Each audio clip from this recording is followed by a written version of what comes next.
News,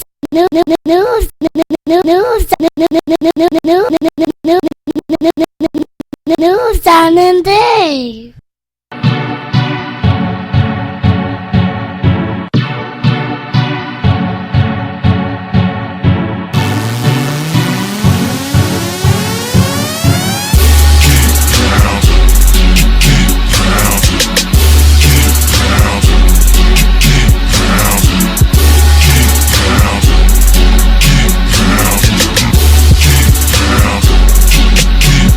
This is my state, this is my team.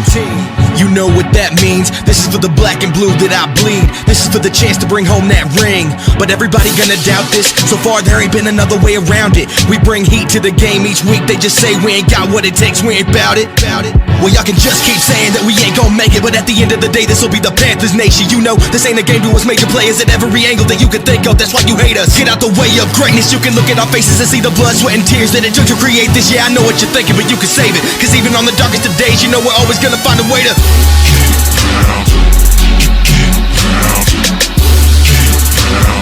tell them what we gon' do, we gotta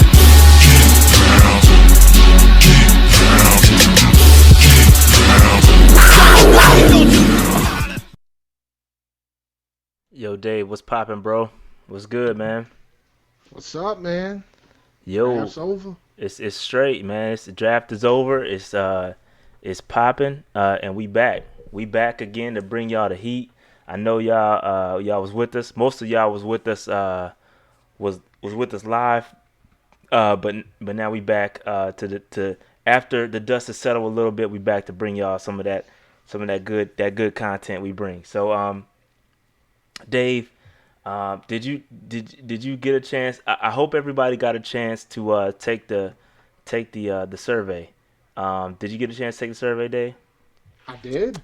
Okay. So we'll get into. I didn't pop in the last minute. I even took screenshots to remind myself what grades I gave. Oh, you ahead of me. I think my grade may have changed from when I took it to now. After I've been digging into these prospects all day yesterday and all day today. You know, I've been my opinion may have changed. So I don't know. I'm gonna give my draft grade live because I don't know what I'm gonna do. I know it's changed on a couple people since I've dug into the numbers a little bit. But we'll see what happens. I hope everybody got a chance to take it. I know not everybody got a chance because by the time I stopped it, because I wanted to grab the screenshots of the results and I didn't want to do it last minute. So we got a nice little amount of people to take it, but I know not everybody took it. So it's all good.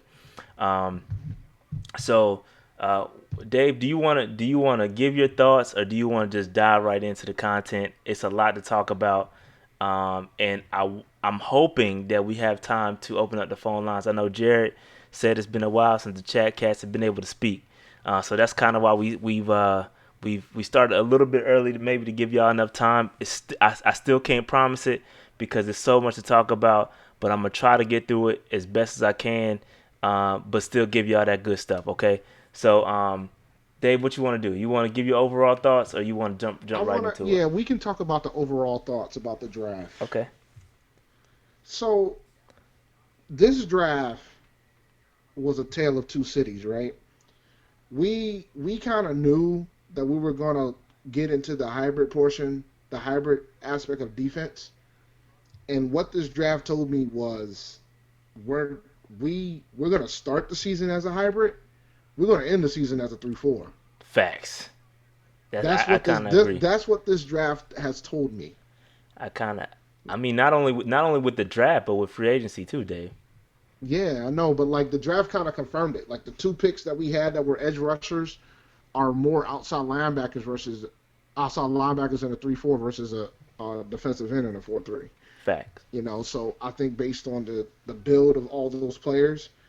And the other thing that I noticed is that we wanted to walk out of here with no issues with the left tackle position at all. Particularly about the two linemen that we drafted, right? Yeah. The two linemen are left tackles to the core. Yeah. We'll Like we'll t- I don't think they had an interest of any type of level of versatility when it comes to that position at this point. I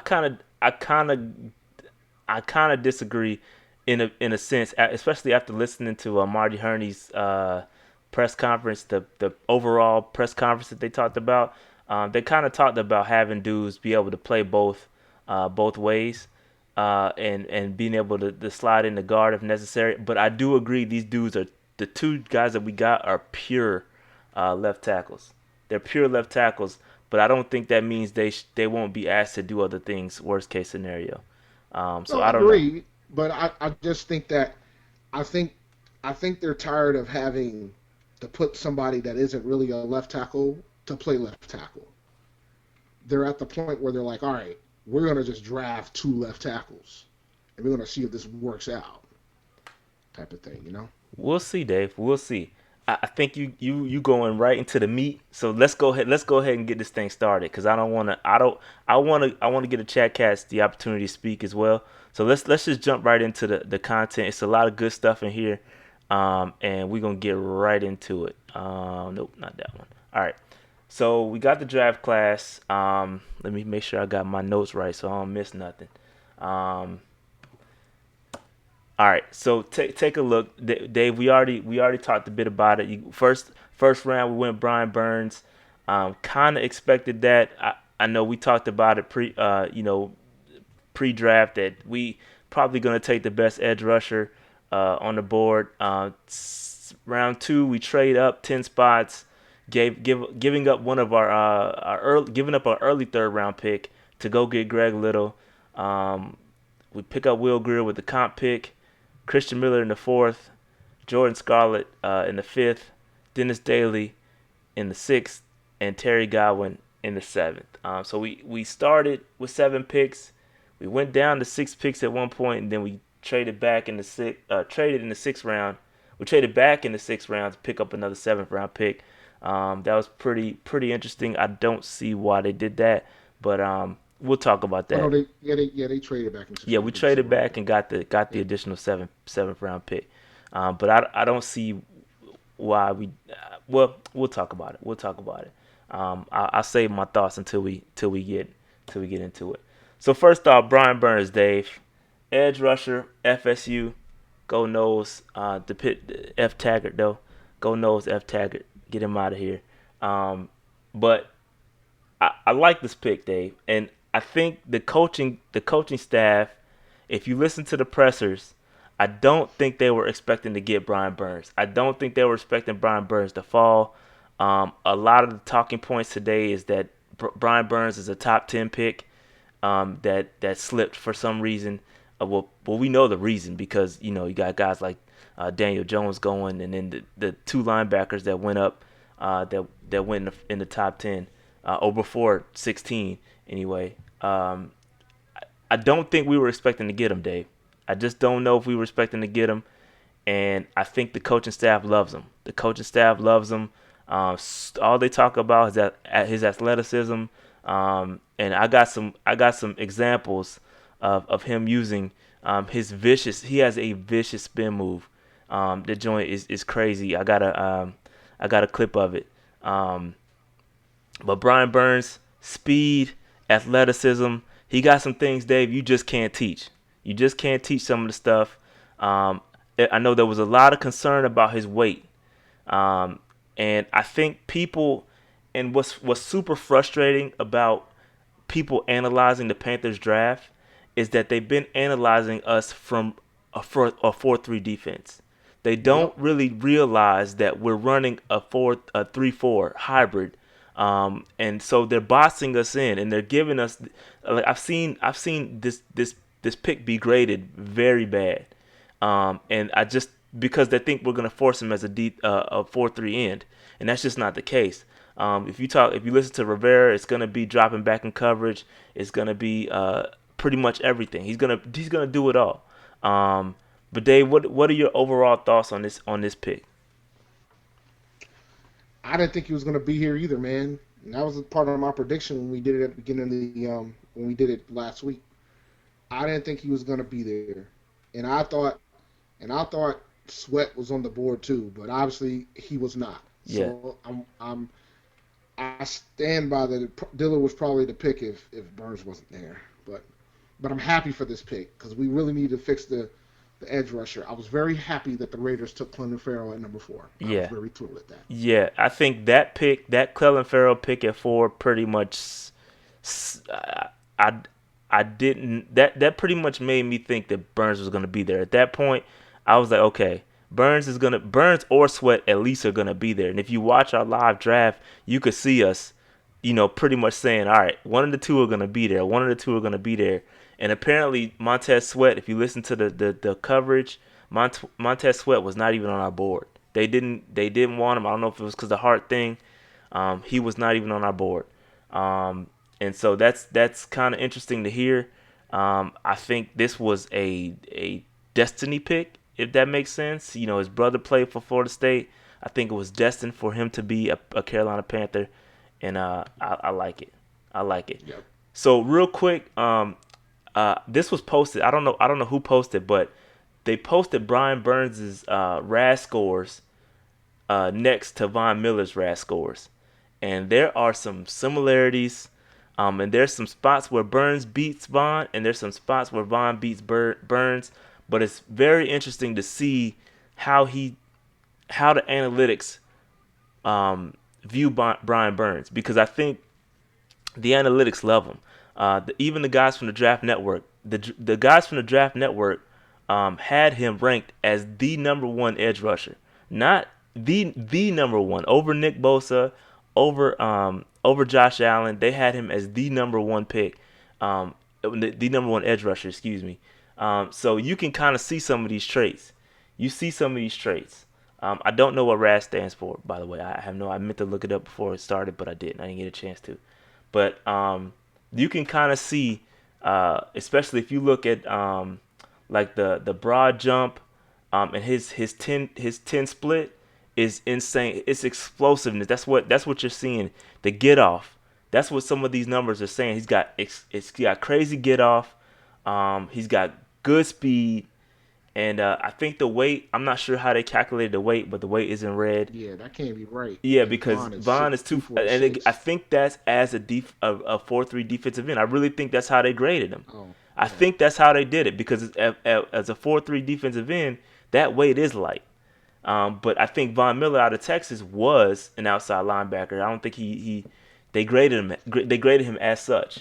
So yeah, but most of the draft boards when we draft, like on the ESPN coverage and the ABC coverage, they showed him as an outside linebacker, not a defensive end. So either way, yeah, I'm just neither here saying. nor there. I'm just saying, but I don't think people realize that we are going that route. So I think when they graded it, they didn't grade us. They didn't give us that benefit of the doubt. But I just thought this was interesting. I saw it on Twitter. I forgot who posted it, or else I would give credit. I didn't get a chance to grab. But relative athletic score is what RAS stands for. Okay, Thanks, thank you, Dave. So it's crazy. It's crazy. It just kind of look at that and kind of see where his potential. Now I'm hearing a lot of I'm hearing a lot of Leonard Floyd comparisons for Brian. I don't know. I don't know about that. We'll have to see. We'll have to see. But here's what people are saying about him: grossly underrated in the draft process. Obviously, I'm not gonna read these to you, but you can see some of the tweets that went out shortly after. He's super athletic, and that's just something you can't teach. You can't teach athleticism, okay? And so I think that's where they looked at the numbers and was like, all right, this dude is legit. And I think that's what they're rocking with. Pro Football Focus. He led the nation. Led the nation's edge defenders with this 66 regular season pressures, which is good. I like the kid. I really do like Brian Burns. I'm hoping he gets in the rotation, and I don't expect him to be. I said this on the live show. I don't expect him to have some breakout year. I know Noli said he expected him to have an Alden Smith rookie year, or he wanted him to have, or hoped he had an Alden Smith rookie year. I don't have that kind of expectations. Alden Smith had 14 and a half sacks. I don't see that. I'm thinking, around, I said 4 to 6, just because of the rotation. He's not going to be on the field that often. So I think I He like might be this more pick. than you think, bro. He may be. I don't know. I don't know if Rivera is gonna do that. We'll see. We'll see what happens. His job's Um, on the line. He might have to, he buddy. might have to. You're absolutely right about that. But here's a couple examples. Couple examples of Brian Burns. This spin move is incredible. And ah man, headphones. One That phone second. ain't working. My headphones.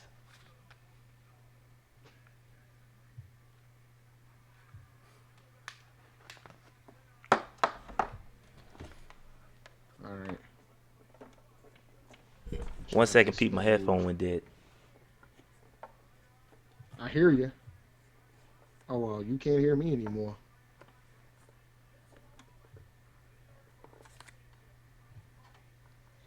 Always go wired, bro. You can't hear a thing that I'm saying, but they'll hear it when we go when you watch it.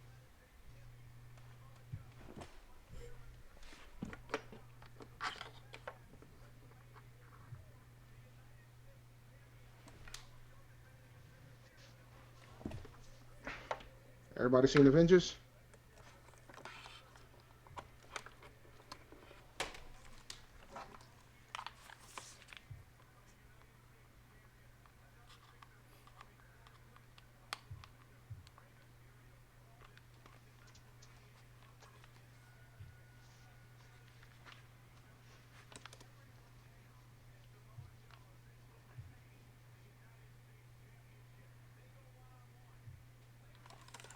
All right. So I can't hear. It's all good, Dave. But I just want to show you an example of Brian Burns his spin move. Okay, his spin move is straight vicious. Okay, straight vicious. Take a look real quick at his spin move, inside spin move, and then he's got the athleticism to bend and still get to the quarterback. It's crazy. It's impressive. That speed off the edge is crazy, and it's very impressive. Okay, very impressive for Brian Burns. Dave, you got any thoughts on that? He's an animal, man. He. Oh, whew. Yeah, Yeah, I'm just not it's seeing it. bananas. This kid is great. I'm absolute. Like I said, I'm absolutely fine with this pick. I think he's gonna be at a very. I think he's gonna have a lot of opportunity to play. I don't think Rivera's gonna hold him hostage as long as he knows the scheme. I know for offense he will do that. So I'm hoping they don't do that for him. I'm thinking that he's not going to do that with defense. And like I said, his job's on the line, so I think they're going to have to play him. I think Tepper might apply a little bit of that pressure. I don't Yeah, know if Florida State runs a 4-3. I don't think they do. yeah, Rashad probably can answer that question. my fault. Here's another example of and what's impressive about this. So the the previous example was from the right side of the field. That was a right side spin move. This is the left side spin move. So this is crazy. Like he could spin both ways and play both sides of the field. He didn't quite get to the passer right there, but he definitely impacted the play. Spin move is crazy. Spin move is crazy. It's ridiculous. One more example. This is against Jawan Taylor. Um, this is against Jawan Taylor. And this dip, this is the bend. This is an example of bend. His bend, his ability to get down, get low, get under Jawan Taylor, and with his long arms, he batted the pass down, knocked the pass out of his shoulder. It's crazy. It's crazy, man. This dude has got some talent. It's impressive. Again, I'm a Florida State fan. I've seen him play. I've seen these games, and so um, the only thing is I'm looking for. He played every single snap at Florida State, so I'm just looking, and maybe he just needed some rest. Okay, maybe he just needed some rest, but he took some plays off. Okay, I'm not gonna lie to y'all. He took some plays off at Florida State, but I think in this rotation where he doesn't have to be the man, I think he'll succeed. Dave, you got any more thoughts on Brian Burns before I show you the grade from the peeps? I think I think I'm sold on him. I think he's impressive, and the users are complaining about the stream. I don't know if you can hear me or not, but I think folks are struggling with the stream right now. I'll put it in the text so you can. So Maybe that's here's the interesting. grade. The 26 A's, 7 B's. I'm rolling. I'm rolling. So I like. I don't know. I like to see some justification from the.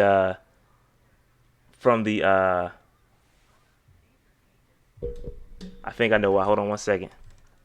They saying it's lagging. Hold on one second.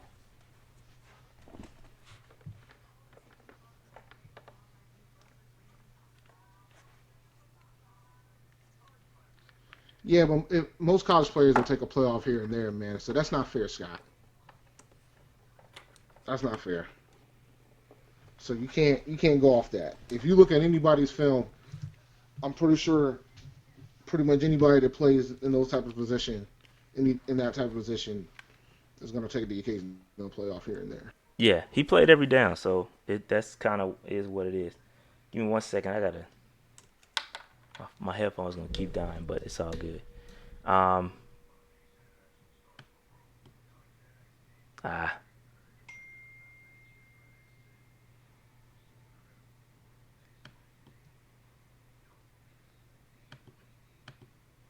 Yeah. So it's yes. My bad. It's the. Hold on one second. Free conference call is jacking up. Yeah, I see it's hanging over here. Yeah, Well, you hanging. It's all good. it's It's hanging. thinking, but it's all right. Yeah, it's cool. All right, we'll I keep. think they We'll, can all hear us still. yeah, So they can still hear. It's all good. My fault. It's we having some technical difficulties over here, but it's all good. Um, I may have to restart free conference call in a second, but we'll just keep going. So second round. Oh, so did you see the grades on that, Dave? yeah, man, I'm looking at this. No C's, no D's, no F's. Yeah, I'm for it. I'm curious about the B's and why not they're not A's, but I'm very curious about the B's. yeah. I'm curious about the B's though, because I I think gave this one an A. this is a great. I gave it an A for sure too. I gave it an A. Next up, I we gave this one an A. yeah for sure. Next up, we have Greg Little. With Greg Little, we traded up to get him. We traded up 10 spots to get him. And I wasn't sure about this pick at first, but we kind of called this one, Dave. Well, I kind of called this one a couple of days ago. I said this dude was going to be our pick. We had too many interactions with him. We had too many interactions with the dude, too many visits, and it seemed like he was their guy for a while. And then during the stream, Dave called the actual trade up, which was very interesting. Called the trade up, and we ended up getting Greg Little with pick 37. Dave, what's your initial thoughts on this? I'm gonna be frank with you, man. Like I was hearing the rumblings with the trade up. A lot of like mainly shout out to Jeremy Ego from the Carolina Huddle. And I was like, well, if he thinks he's gonna trade up, it makes sense because I mean, I think if there's somebody they're gonna trade up for, it will probably be him because of all the visits that he had. So it kind of made sense. I know a lot of folks didn't like the trade up, and I think initially I wasn't a huge fan of it. But then when you saw how the board fell after, it looked like the right call. Yeah, yeah, It absolutely looked like the right call. for sure. So at that point, I'm like, yeah, I'm for it. I'm down. I mean, Little, like you said, Little is going to be the pick because of all the hits, and I think once again, this guy's a pure left tackle, and that's something that we definitely need is a pure left tackle. Yeah, I believe the run on left tackles or the run on tackles period started to go, and for all those that wanted Cody Ford and a couple people said it after that, yeah, I would have just taken Cody Ford. I would just taken Cody Ford. Well, you're not getting a pure left tackle. You know what I'm saying? Like this dude, there was only a couple pure left tackles, and we talked about that a long time ago, and this dude is one of them. And don't forget, people forget that Greg Little he was high. They were high on him. Like everybody was high on him early in the draft conversation, and I mean, he was top 10 tackle or top 5 tackle, and he just so happened to fall to the right place, and they thought they were in range, and they went and got him. So, listen, you can't fault a team for giving up a third round pick to go get a potential franchise left tackle. I mean, that's kind of what they're thinking, and I think that's the way it happened. And I don't blame them for that. I don't blame them for that. Sometimes you got to go get up and go get your guy, and this was their guy, and they believe in him. Hurney believes in him, and that's just what it is. Um, here's what a couple things are saying about him. It's funny because he actually played against Brian Burns a couple times in high school, and he says he remembers that spin move. And y'all saw what I just showed y'all. That's with that spin move, which is crazy. Um, and we know, and even Hurney admitted to it. He's a pass blocker, and he got to work on his run blocking a little bit. I think we know that. We know that. So he's not complete, which is he's gonna struggle sometimes, especially in the run game. But I'm hoping the rest of the line can help him out with that. Maybe help him out with some tight ends. Hopefully we can help him with that with the run blocking. But and then even Josh Little said, I know y'all can't see it, but Josh Little said he's a dog. He's one of the best tackles in the draft. He's real balanced, poised tackle, strong at the point of attack, and can move his feet well. So that's what Josh Allen had to say. Dave, you got any more thoughts? I'm about to pull up some film real quick, but any more thoughts on Greg Little? On Little. Yep. Nah, I like Little a lot, man. I think the kid's going to be good. I think he's going to start day one. I know a lot of folks in the chat are saying that's not going to happen, but I think he's going to win that job. I really do. I Slim had a question about McShay calling him soft. I think it's because I don't think it was about McShay didn't really Tom McShay really didn't call him soft. It was more of he felt like that he didn't have the dog in him. Like he didn't have the mean streak. That doesn't mean he wasn't a good lineman. He just didn't have the mean streak. He wasn't as nasty as some of the other linemen are. I mean, that doesn't mean he's soft. You could definitely see that in his press conferences. You can kind of see he's kind of like, he's kind of laid back, and you don't see that dog in him. Even when you watch the film, you don't really see him finishing blocks all the way through. You don't see him putting people in the dirt. He doesn't have that streak in him, and I'm hoping they can get it out of him. Because if they can, I think he's not far off from being. He has a lot of potential to be really good. Again, he has to work on his run blocking, and he has to work on his hand placement. But I think I can see where they say he's soft. I can see it. I really can. His just whole demeanor is just laid back. If you watch that press conference, he's just like, kind of is what it is. And Hurney's gonna bring it out of me, and I'm hoping they can get. I'm hoping he can get to his highest potential, because I think he has it in him. And you can see here with Pro Football Focus, he allowed just 2.8% of his pass blocking snaps. He allowed a pressure on 2.8% of his pass blocking snaps since 2017, fourth highest amongst the class. So he's up there. He's up there. He was one of the best tackles from start. I think he had a bad combine, which dropped him down a little bit. But combine is not the end all be all. It's just a piece of the puzzle. So, but I like the pick. It's fine. It's about time we addressed the left tackle position, and we did it. So you can't be mad at them trying. Not at all. All right, hold on. I like the kid, man. I think he's gonna start. I know folks weren't a fan of the trade, but there was, and somebody said it earlier in the chat, but there was talks that Hurney wanted to get back into the first round to get this guy. So. I mean, they wanted him. You could tell they wanted him. So like if he was willing to trade up back into the first round from where we were at in the second, I think we should be happy that he didn't do that, because he would have to give up much more than what he did. Yep, so, I agree. I 100% agree. I'm fine with this. I know the outrage was there, but then when you saw the run in the offensive tackles, I was like, all right, this was the right call, because he wanted to get his guy. You can't be mad at him for going to get his guy. Yeah, and if you compare, talking about giving what we gave up, if you compare that trade to what the Falcons gave up, we didn't give up much to move up in the second. Not at all. So I'm So Hurney has learned. yeah, Herney has learned. He has learned. So here's a quick video on him. Um, and this is the knock on his hand placement. I know it's probably lagging on y'all a little. It's lagging for me a little bit too, but he keeps his hands outside a little bit, and his hands if he keeps his hands inside on some of these blocks and uses his power, I think he'd be much better. But it's coachable. It's coachable. All that to say, it's coachable. It's coachable, and so I think we need to. We'll talk. So here's my question, Dave. Where do you think I won't play the videos because it's lagging. But where do you think um, they'll put him? Like, how do you think the O line looks with him? Like, what do you think the play? Because I think there's a lot of speculation going on. He Go is ahead. starting at left tackle. So he's starting at left tackle. Okay, so what does the rest of the O line look like? Is what I was getting to. So the left tackle spot is going to be him.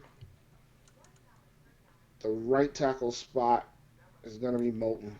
No, it's going to be Daryl Williams. And we're gonna put Daryl at left guard, and then we're gonna put Paradise at center. So you said Daryl at right tackle or left guard or at guard, Right tackle, and then Moulton at left guard. Moulton at left guard. Yeah, Paradise at see, I don't center. like that. I don't like that. The reason being is because, and I've seen that. I think Jordan Rodriguez posted that about how they want to um, move Moulton into left guard, and I don't agree with that. I would rather move Daryl into left guard um, because I think Moulton is going to be your franchise right tackle, and Little's going to be your franchise left tackle.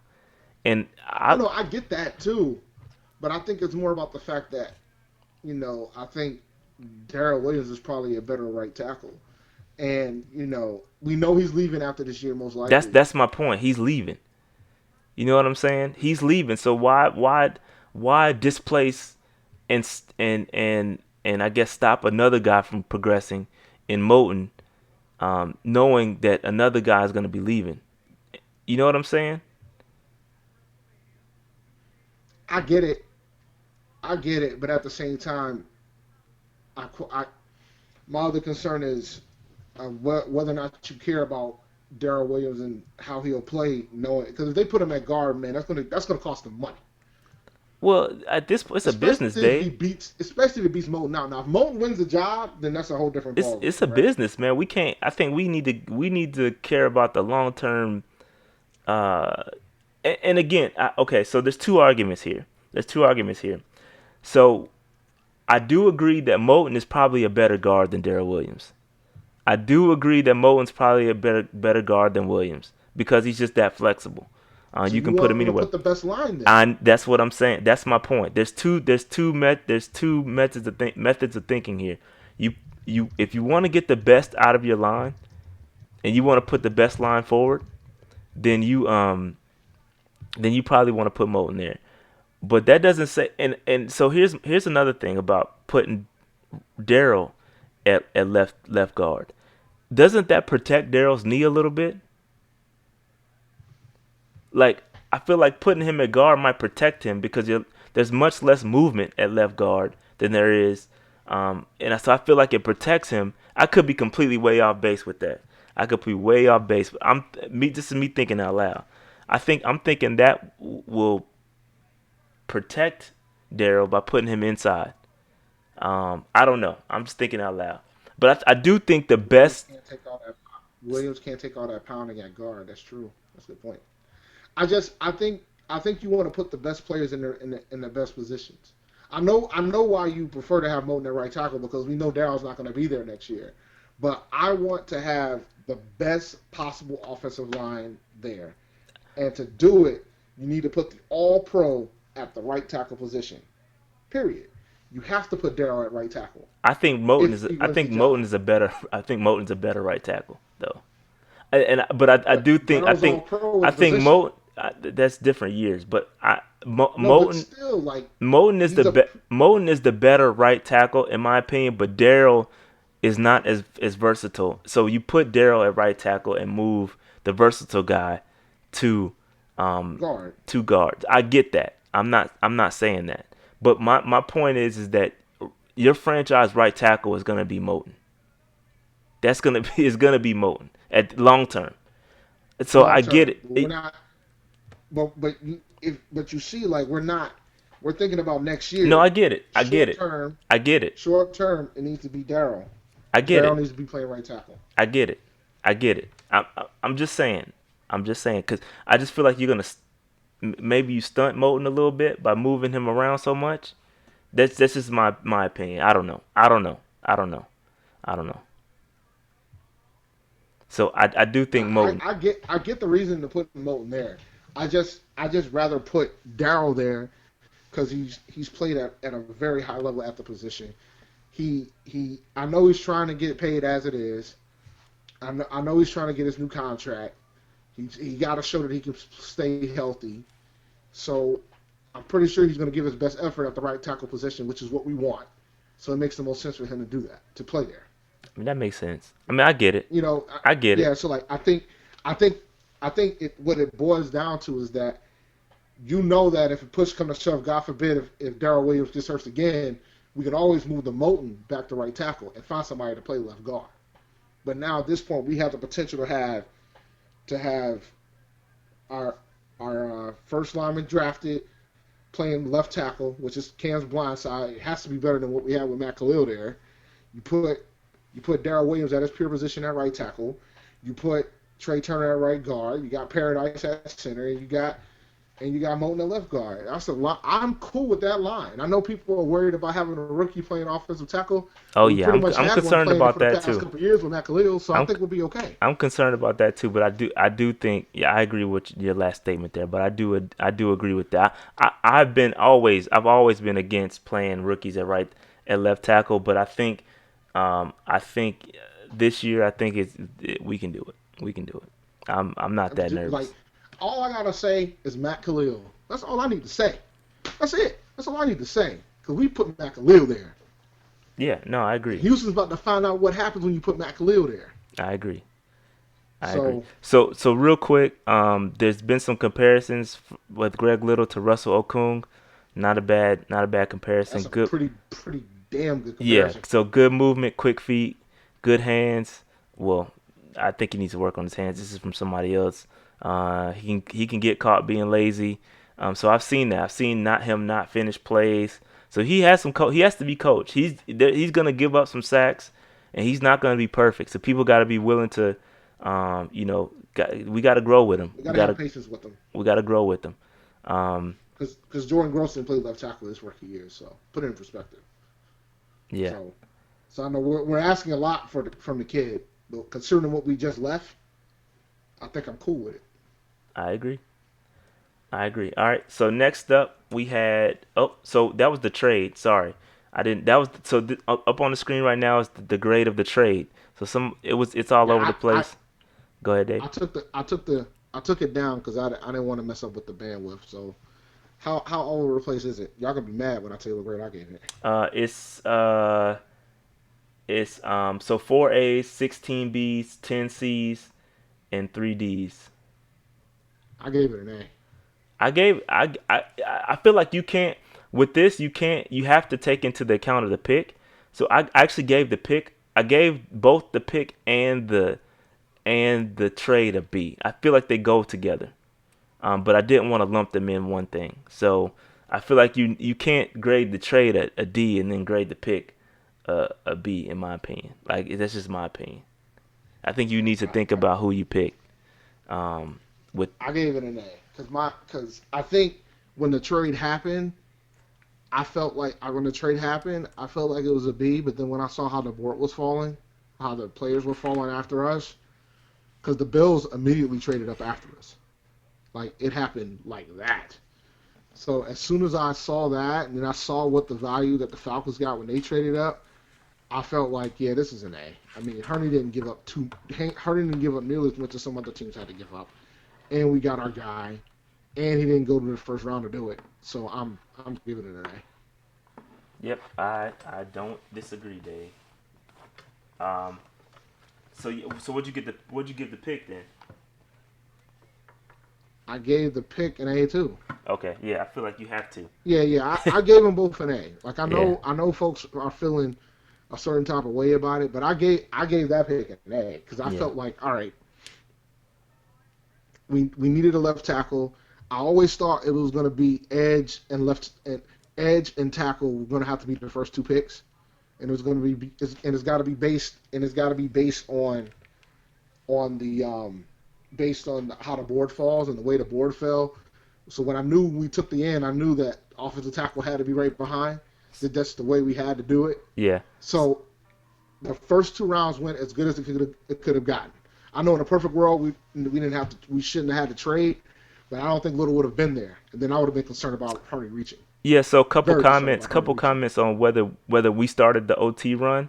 Um, it's better to be ahead of the run than behind the run. So I'll just leave it at That's a that. fact. I'll just leave it at that. I don't know if we started it.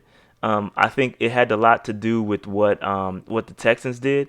But I'd rather be ahead of it than behind it. Yeah, I think when Dillard went off the board, Yeah. that's when the ball started running. Well, And that was at the end of the I first don't round. really call that a run. A run to me seems is multiple picks in one range. I think we kind of did start the run per se, but again, I'd rather be ahead of it than not get your guy at all. So Well, sometimes you got there to was go up and another get your guy. guy. There was another tackle that was taking a pick or two before we traded up, Yeah, and I think that might have triggered maybe that we triggered better it. trade up and get Maybe our that guy. triggered it, but I don't think the run started with Dillard. I think it again. No. It was somebody else within the second round that took alignment beforehand, and then Yeah, all of a sudden it was like I agree with off to the Slim. I kind races. of agree with Slim when the Texans took your boy Titus Tyrus. because it showed that they reached right. So then you like, all right, I see what's about to happen. So you got to get ahead of it. You got to get ahead of it. Um, so the pick got 17 A's, 14 B's, and 2 C's, which I'm surprised about. I'm surprised about that. A lot Some of people A's. like Little man. A lot of A's because I thought it was gonna be a little. Thought people was gonna be kind of iffy, but it's a lot of A's. Um, but all right, let's roll on. Dave, can you take it a little look for a second? I gotta grab the other end of my charger. But Will Greer is the pick. Give me 2 seconds. I'll be right back. So take it, Dave, for a second. All right, so let's talk about Will Greer real quick because I know how you guys felt about this pick, even though I gave you guys a heads up. I'll let you guys know that this pick was probably going to occur. Now, he plays for West Virginia. I was impressed by him. There's a lot of folks who thought he was the second best quarterback in this draft. There was a lot of folks who, at worst, had him as the third best quarterback in this draft. So, we're I know there's probably like a type of concern about why would we take a quarterback this high. There's two reasons why we'll take a quarterback this high.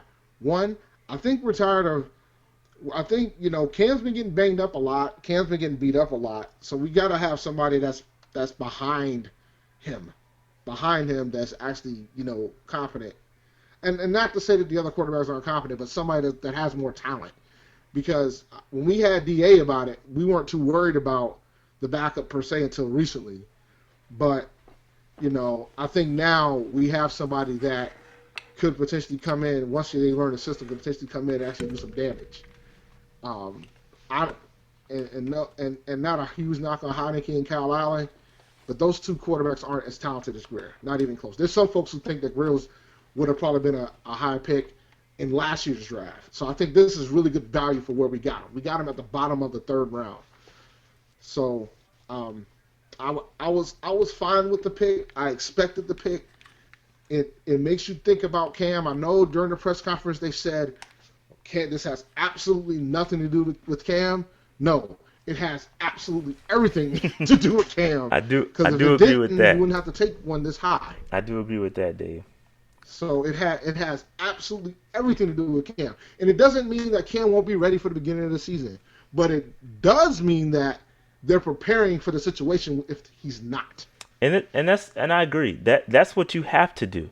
We talked about it all off season, whether we were going to sign somebody. You have to have insurance. You can't just go out there and you got a banged up quarterback. He's 29 years old. He's taken a pound in his whole career.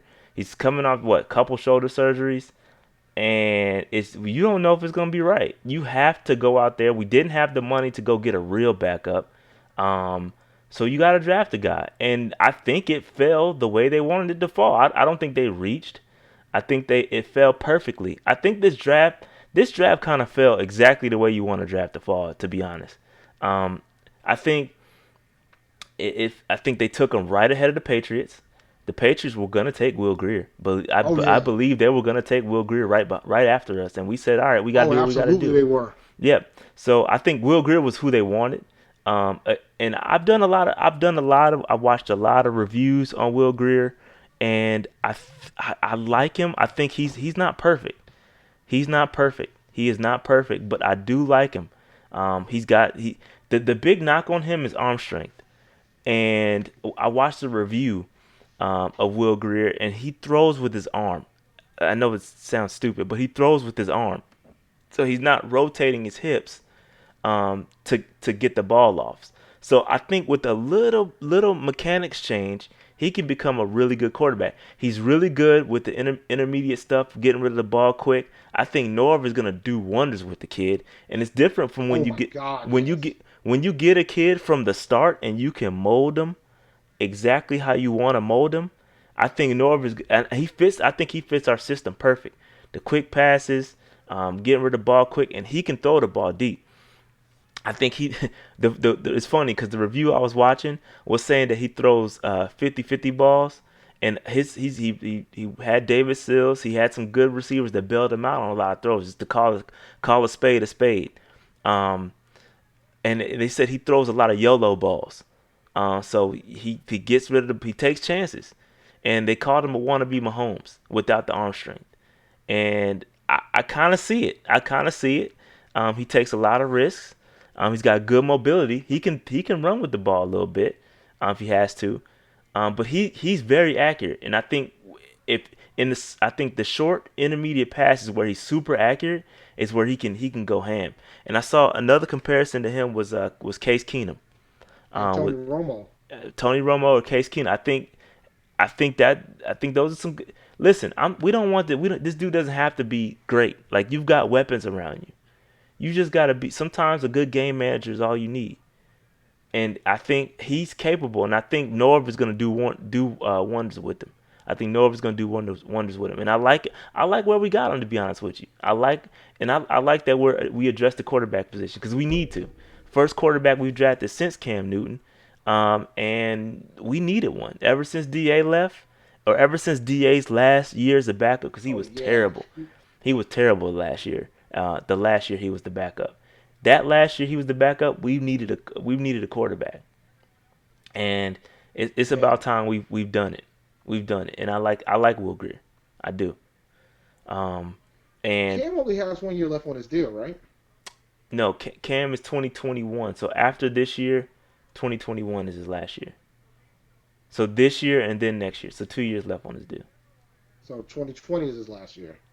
20, 2021 is the last year of his deal. So he'll be a free agent in 2021. Yes. Okay, yeah. All right. So yeah, I know everybody's saying, "Oh yeah," I know Slim saying Cam just needs to sit this one out, but I don't know if Cam can afford to I sit mean, this one out Cam, once but Johnson listen, moves Cam's away. not throwing yet. We have to prepare for the worst. You have to. Yeah, You have to yeah, prepare for the worst, hope the best, and I like the Will Greer pick. Now, I'm not saying I want Will Greer out there week one. I'd rather have Cam Newton out there if healthy. I don't want to risk Cam if he's not healthy. Sit him, sit him. I think Greer can do enough. And we can't just settle with Kyle Allen. Kyle Allen is not it. Okay, no, Kyle Allen is not it. And I know during the stream I've said it, and I think I said it in the group me. I said that I don't know if Will Greer is that much better than Kyle Allen, and I don't know if that's going to be the case. I'd hope he is, and I would hope the coaching staff would think so.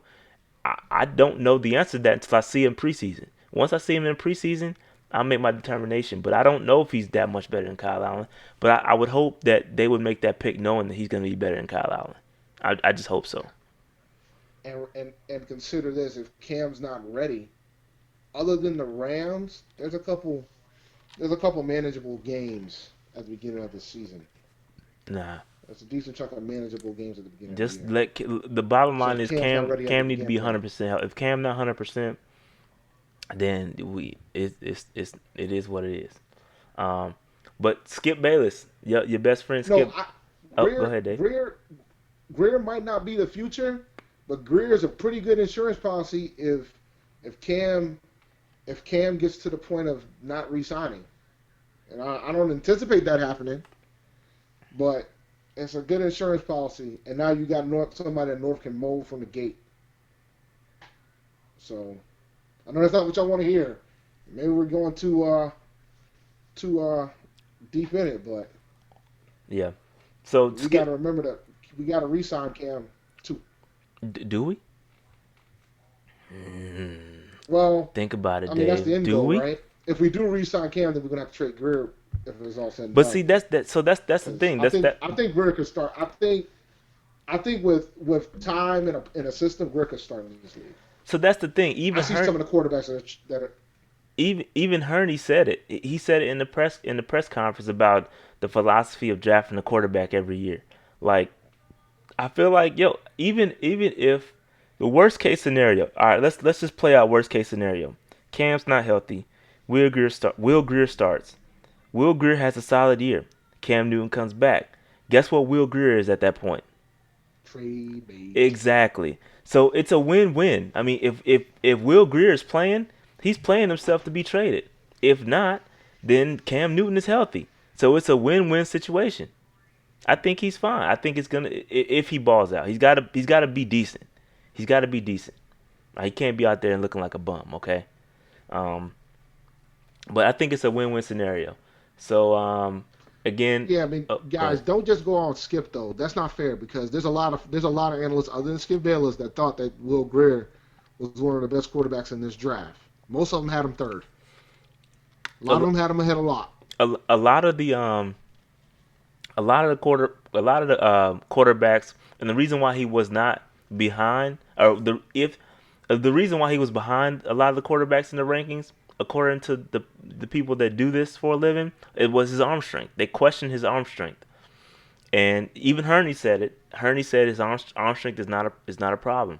His arm strength, not, I think it's just mechanics. If he changes changes mechanics, tweaks his mechanics a little bit, and wants to be coached, then I think they'll get him right. I think it'll be fine. I think Greer will be fine.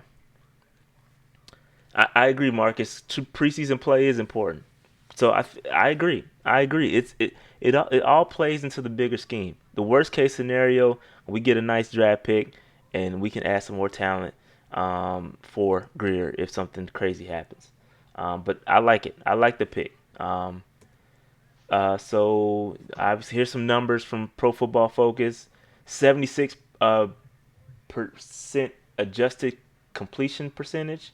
I don't know what adjusted completion percentage is. 132 passer rating in a clean pocket.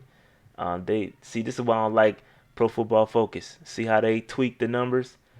76.6% adjusted completion percentage and 132 0.6 passer rating in a clean pocket. Like, come on, man. 91.1 overall grade. Here's some more. And Pro Football Focus actually deemed him as the steal of the draft. So you take it as it may. People didn't have him going that low. People thought he was should have been gone by the second round. We got him at the end of the third. I almost gave the pick an A off of that alone. But like I'll just ask a simple question: is he better than Daniel Jones? I mean, I don't want to do that because college play doesn't necessarily indicate NFL play. How you gonna play in That's NFL? true. So I don't. But hey, Was he a better I college looked at some of quarterback? them numbers, man. Was he a better college quarterback? Absolutely. I'll leave it at that. I don't know how Daniel Jones is gonna look in the NFL. I don't know. I mean, I would say yes. Hopefully, he averages more than 150 yards a game. Say that again. Hopefully, he averages more than 150 yards a game. Right. I mean, yeah. I mean, I don't know. We'll see.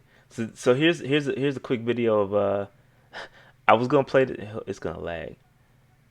Thanks a Everyone is lot better for than coming to my Daniel school Jones. today. No problem, Nate. I promise to exercise and eat right. Don't forget 60 minutes of play a day, right? And I'll grow up to be big and strong like you. Absolutely. And play in the NFL. Yes, sir. And be drafted #1. Maybe. And become the starting quarterback of the Panthers. Okay. You can be my backup. Excuse me? And make Panthers fans forget about you. And become your mom's favorite player. Whoa. I'm just loosening my arm. Yo, that's funny. Was that Will Greer? Was real Will Greer getting his arm ready? Was that Will Greer getting his arm ready? He was just loosening his arm. They said that was. I stole that from somebody on Twitter. They said And that was and the irony of that, Cam's got shoulder problems right now. exactly. Oh my God. Somebody said that was Will Greer in the jump, in the commercial back in the day. Yeah, that's funny. But shout out here's the grades. You got an A, you got 3 A's, 11 B's, 16 C's, and three y'all three tough. D's. 3 D's. 3 D's? Yeah, 3 D's. I think a lot of people don't really see kind of the need for the quarterback, and we absolutely need it. I don't think people are looking How at can it. you not see it? Didn't you see what happened when Cam was out? Hey man, don't Didn't shoot you the see messenger. that Cam had to play when he wasn't 100% because he knew the folks behind him was not ready? Don't shoot the messenger, Dave. No, I'm just saying. I'm trying to understand. Like, I gave it a B, but I came real close giving it an A because of the value of where we got him.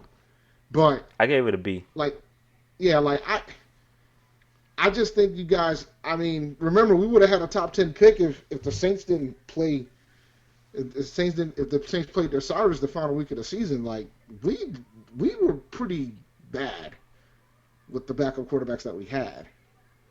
Yeah, they're saying that the three Ds want to see GJ, and we'll talk about safety. We'll talk about safety later. I got a Yeah, whole slide I'm deck not. for it. Listen, man, I can't. Dave, relax. I want to get to it now. No, I hold on, can't Dave. be- Relax. I got a whole slide for it.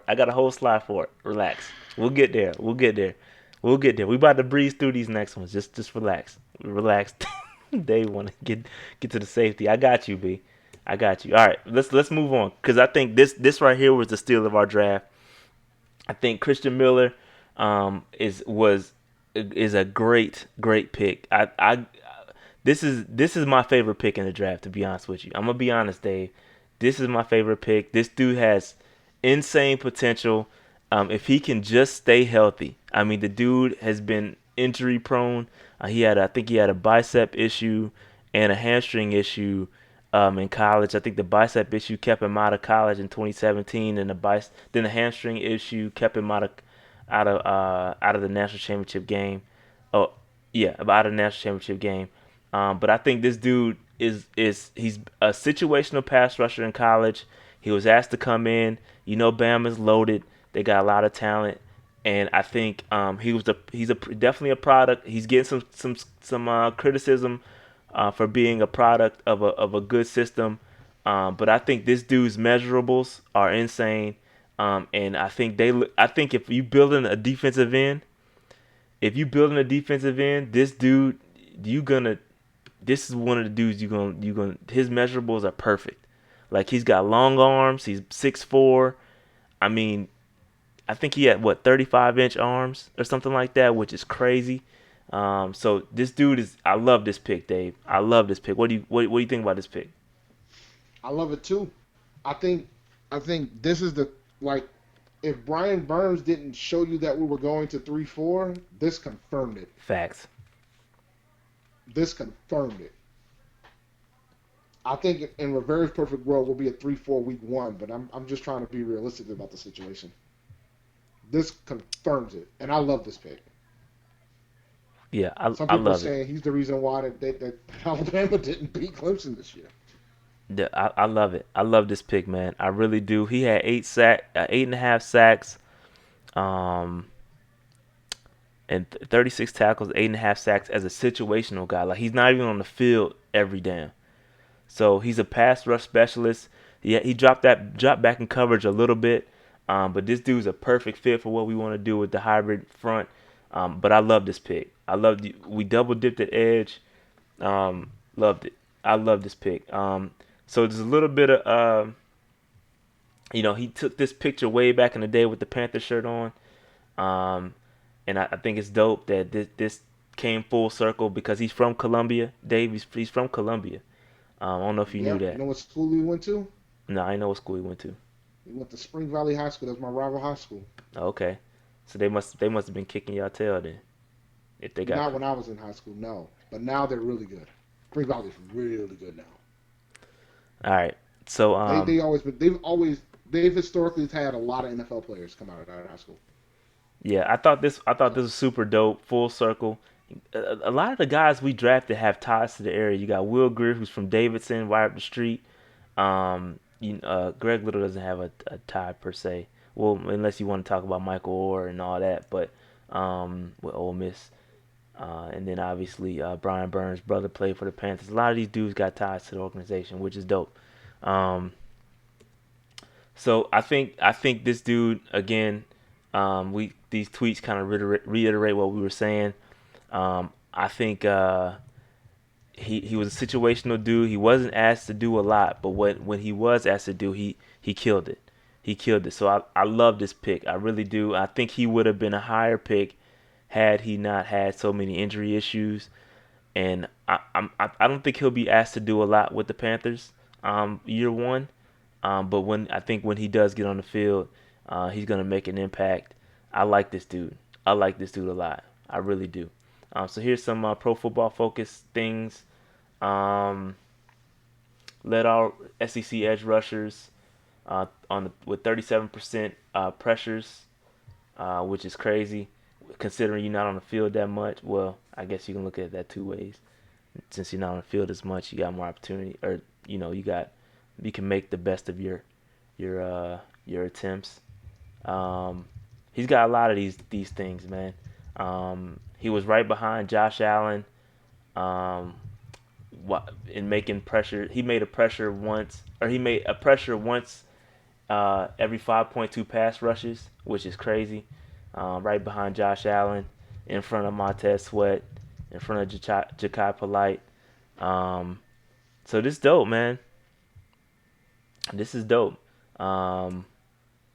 It's a whole bunch of little stats off of Christian Miller, and I really like this pick. Any more thoughts on Christian Miller, Dave? I'm good on Christian, man. I love the pick. He's a hometown kid. It's good stuff. Let me see if the video.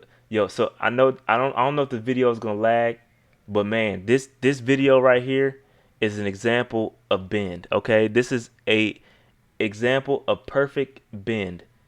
When they say bend, this is what they're talking about. All right, hold on one second. I lost my mouse.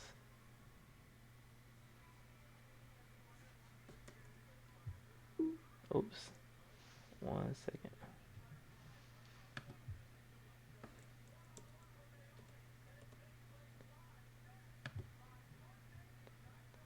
This is it right here. This is an example of perfect bend. And listen to his coach. Chop, dip, and rip. Good. Chop, dip, and good. Finish. There you go. Good. No human being alive will go down there with you. All right? If you drill like that, you'll get double-digit sacks.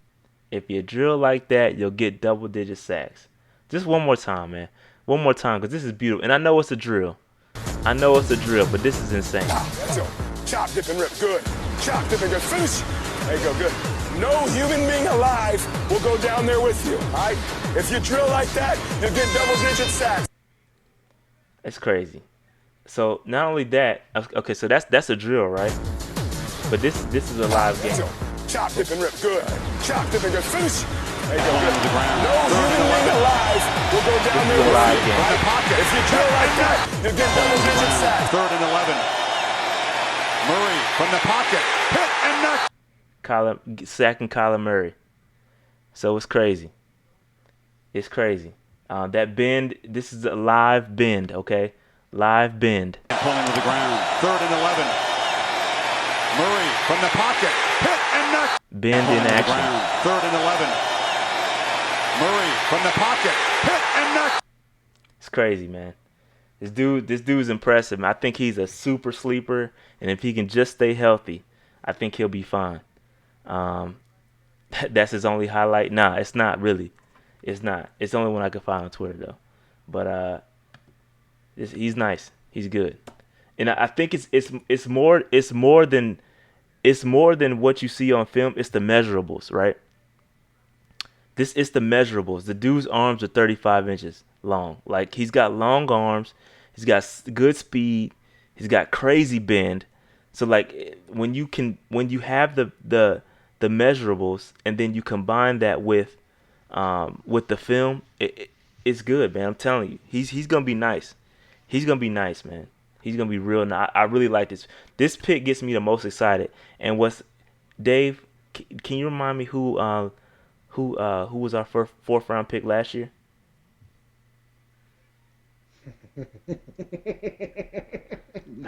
Herney's doing very well in the 4th round, I might add. I just want to put that out there. But I definitely Who was the 4th round pick last year? Ian Thomas. Who? Ian Thomas. Ian Thomas was the 4th round pick last year. Herney's making his money in the 4th round. 2.0. So I don't know who gave it a C, but y'all tripping. Y'all bugging for real. So 16 A's, 15 B's, 2 C's. I gave this one an A. I gave it an absolute A. And if I would have put an A+ up there, I would have gave it an A+. I love this pick. I love the pick. That's all I got on Christian Miller. I love it. Love Christian Miller. Dave, this one was a bit of a surprise. In round 5, because I definitely got this one wrong. I didn't think we were gonna draft a running back.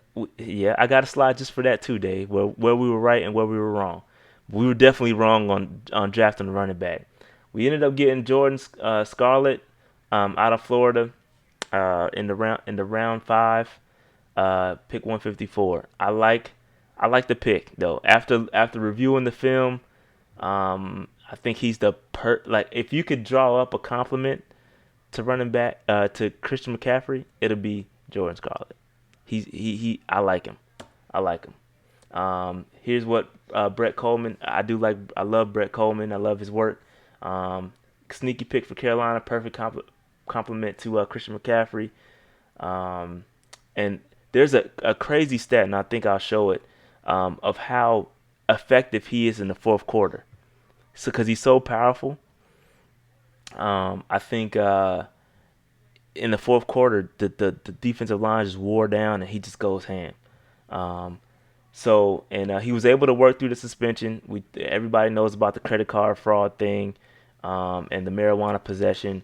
And Dave, what are your thoughts on that? Like, this is a change of direction in the organization, because we typically stay away from guys like that have issues, quote unquote issues. What are your thoughts on that? We have a new owner, right?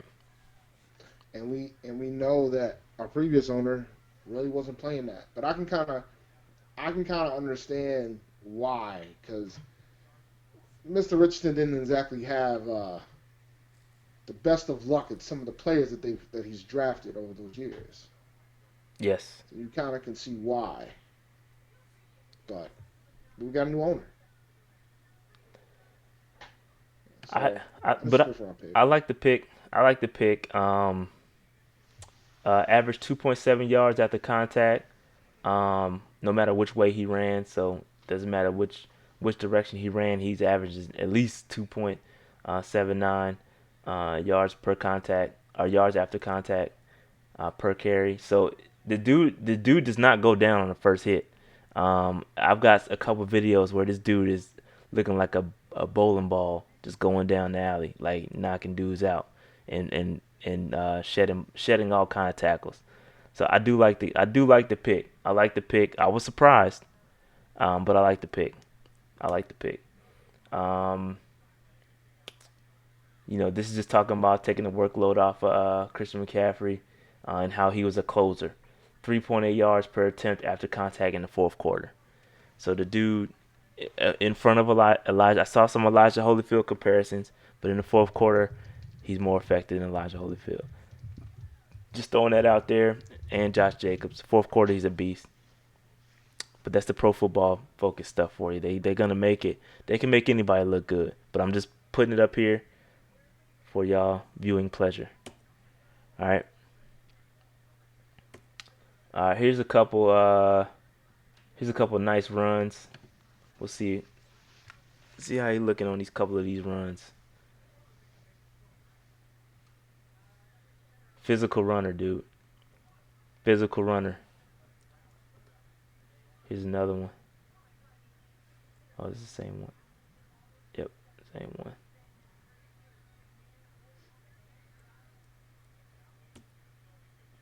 Here's him against, I think the South, against your Cox, Dave. Pause. Don't hate too much. We drafted one, man. We did. No, that's not them. Is that them? Can't tell. Same color scheme. But yeah, he's a physical runner, dude. He's not going down on the first hit. I saw some people comparing him to calling him a baby beast mode. I wouldn't go that far, but I like the pick. I like the pick. I like the pick. So here's. Oh, go ahead, Dave. I thought it was okay. You thought it was okay? I thought it was okay. The pick? Yeah, I thought the pick was okay. I mean, you can't knock them for trying to protect their investment in Christian McCaffrey a little bit. You can't roll them out there like that every week. But we signed Or every Elijah year. Hood. We ended up, and I said also at the end of the draft, part of the reason why I didn't think we were going to make the pick at running back was that we were going to grab somebody as an undrafted free agent, which we did. So I think the pick's okay. Weight size, he's the same as McCaffrey. He just runs. He's got a different run style. He's the same size as McCaffrey. He is physical. He's a physical runner. But what'd you give this pick grade wise? It's 3 A's, 17 B's, 10 C's, and 3 D's. So same 3 D's, man. Some y'all was on the same. Y'all took the test together or something. Y'all cheated on each other's paper. Obviously. Um, Yeah, I gave this one a C. I thought it was an okay pick. I felt like a lot of the folks within the chat have been begging for a safety. Question whether or not this could have been their opportunity to get one. Yeah, he does. I see some of y'all comments. He is a running back, Noli, and yes, he wants all the smoke when he runs. He's just it's a different style. It's a different style runner. So I'm not knocking it there. Yeah, I think it's gonna probably end up working out. I just feel like that there were other needs that could have been had because we know that McCaffrey's gonna be the guy. Like what, Dave? I mean, there's multitude positions we could have done. Like what? Give me an example. I mean, we could have went corner. We could have did something about the You secondary. yeah, I mean, you at this point, this guy can actually contribute. 5th round corner, are they gonna contribute like that? A 5th round running back, he can actually contribute. Yeah, but you can also get a running back that's pretty talented that's undrafted. Yeah, but so Holyfield is a different runner than Scarlett. Scarlett is between the tackles dude, want all the smoke type runner. Holyfield is more of a Christian McCaffrey clone. They kind of different guys. And so I think what they got in Holyfield, they got what they. And we'll talk about Holyfield later, but I think in Holyfield they got the Christian McCaffrey kind of injury replacement type thing. Like in case something happens to McCaffrey, I think Holyfield can kind of fill that skill set with the hands. Because although Scarlett can catch the ball, he wasn't asked to do it that much at Florida, so I think his hands are unproven. Holyfield did it all at Georgia. He was a beast. He just was slow, and that completely killed his stop. But we'll talk about Holyfield later. All right. Let's keep it moving, Dave. Dennis Daly, the Gamecock, Dave, your guy, round 6. Any thoughts on? I think we kind of talked about him earlier. I don't really have a lot to say about Dennis. I keep wanting to call him Deuce Daly. Not Deuce Staley, but Deuce Deuce Staley. Staley. I know. I keep wanting. Every time I read his name, I keep wanting to call him Deuce. But Dennis Daly. I was about to do it again. Dennis Daly. He logged 757 snaps for South Carolina, and his grade wasn't that great. I saw a couple reps from the dude that were okay, but then I think he's very inconsistent. He actually fared pretty well against Clelin Ferrell when they matched up against each other, but he got dominated by Josh Allen. So he said he learned a lot from the Josh Allen game. I don't really know. This is depth. It's a depth play, and I don't see much. He's not going to get much time here. What you thinking, Dave? I I think it's more of a left. Once again, it's back to we're drafting linemen that are pure left tackles. He's gonna make the team. I just want you to know that. I'm gonna go ahead and put that out there. Yeah, I have no idea whether he's gonna make the team or not. To be honest with you, I mean, if Matt Khalil can make the team, I think he can make the team. you gonna stop disrespecting the Pro Bowl tackle? No, yeah, what? Matt Khalil. No, I'm not. Yeah, that's funny. But yeah, I don't have much on Dennis. I gotta stop with that. Dennis. I think it was a solid depth play. Staley's from South Carolina too. I know, right? Sixth round. I don't have much on it, to be honest. I'm glad we're addressing the position because we need left tackles and we need depth at left tackle. Obviously, it was lacking. But so it got 8 A's, 18 B's, 7 C's, and no D's. No D's, Dave. Yeah, I gave this one a B. Yeah, I gave it a B too. I gave it a B. Yeah. All right, so we're gonna move on. What about the? Oh, that was the pick. I'm sorry. That was the trade. So we did. I forgot. We did trade back. We traded back and got a 7th round pick. I apologize, guys. I'm tripping. So we traded 187 to the Denver Broncos in exchange for the 212th pick, which was a 6th round pick, and 237 pick, which was a 7th round pick. So we got an additional pick. I think I gave this a C. I gave this a C because I don't like what they did with the 7th round pick. Gerald Willis was sitting there in the 7th round. And I would have rather taken Gerald Willis, a defensive tackle, than take a wide receiver. So I'm not mad at the 6th round pick, but I'm kind of upset with the 7th round pick because we drafted a receiver, and I don't think there's any room for another receiver. But we'll go there. But I'm sorry. Here's the picks, the grades for the actual pick. So you got 5 A's, 18 B's, 9 C's, and 1 D. So there is a D out there. Yeah, I was cool with the pick, and I was cool with the trade. I think the only reason why I didn't get a trade in A is because I had to wait. Because I was raring to go to have that final pick of the. That's funny. Having to wait sucks. Yeah, like you go from 187 to 212, and then you got another pick in the 7th round. I'm like, it's a marathon, man. Yeah. RIP Nip.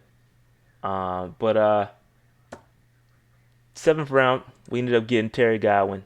Not a huge fan of this pick because I don't think there's room for any more receivers. He has. I think he's gonna his spot is gonna come in special teams. If he can do what Damian Bird did, I think it'll help his case. I just don't see it. I think the Rashad Ross pick from the AAF. I think that dude is gonna be solid. I think Terry Godwin ends up on a practice squad. And I think he'll end up making a team maybe a couple years from now. I think he'll take the same journeyman route that Damian Bird did to get on the roster, and it'll be via special teams. But that's where I'm going with that. I really am not a fan of this pick. I would have rather taken Gerald Willis. Any thoughts on this pick, Dave? I didn't know who he was.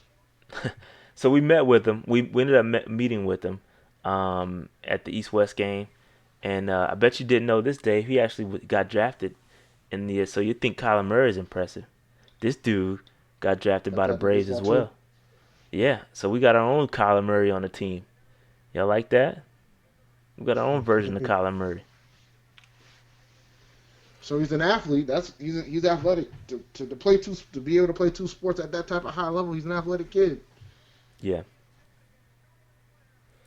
I didn't want a safety, guys. I just want to clear that up. We're gonna get there, Dave. Hold it. Hold your horses, No, bro. somebody said it in the chat. I know. Just hold your horses. But all right, moving on. We got some more stuff to cover. Actually, a lot to cover. So there's his grades, and then this the pick.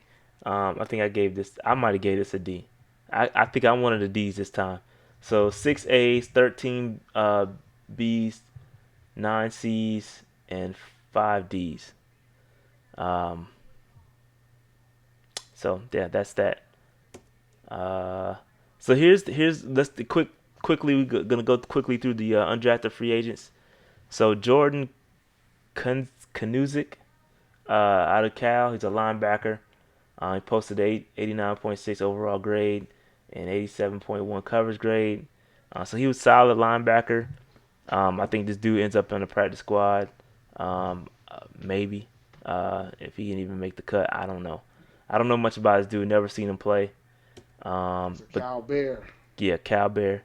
So that's the Rivera connection. That's the Rivera connect. Yeah. So then the I guess the Hall, the star of the undrafted free agency Hall was Elijah Holyfield. Again, he had a slow 40 at the combine, so it completely destroyed his draft grade, and he didn't improve it much at his pro day. But I think he plays faster than what his 40 is, and I think he's solid. I think he's good. I think he has a good chance to push Hood and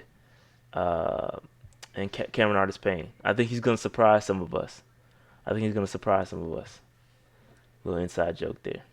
But I like Elijah Holyfield. I kind of called this one too. I thought he would end up with us as an undrafted free agent.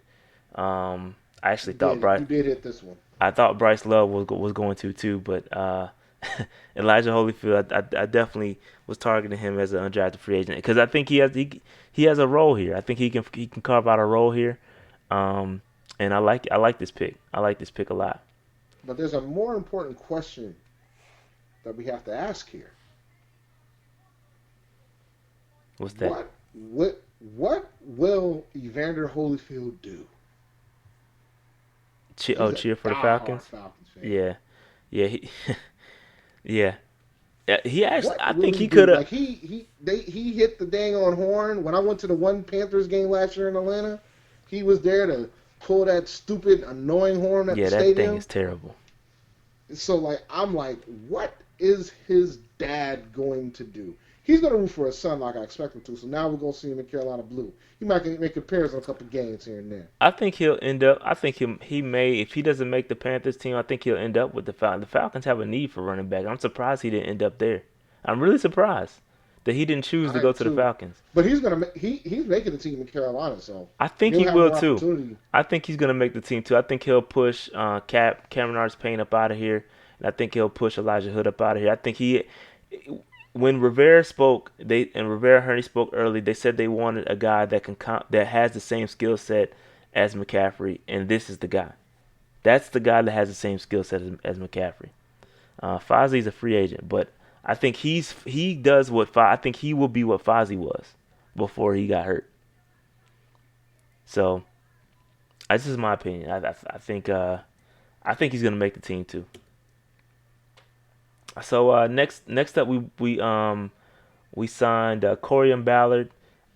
Interesting thing about this dude, he went to Utah. He's actually 6'3". He's 6'3", a tall safety. So you guys got a safety, or you guys wanted a safety, and you got one in undrafted free agency. I don't know if that was quite the one you were looking for, but you got one. I don't have much about this dude. I don't know nothing about him, to be honest. I've never seen him play. Any thoughts on that, Dave? If he makes the team, then y'all need to be really worried about guarding. But he's a can body in my eyes. No, he's definitely a can body. And then next up, Damian Jean-Pierre. Oh, you got a French name. Damian Jean-Pierre Jr. He's a receiver. out of Nicholls State.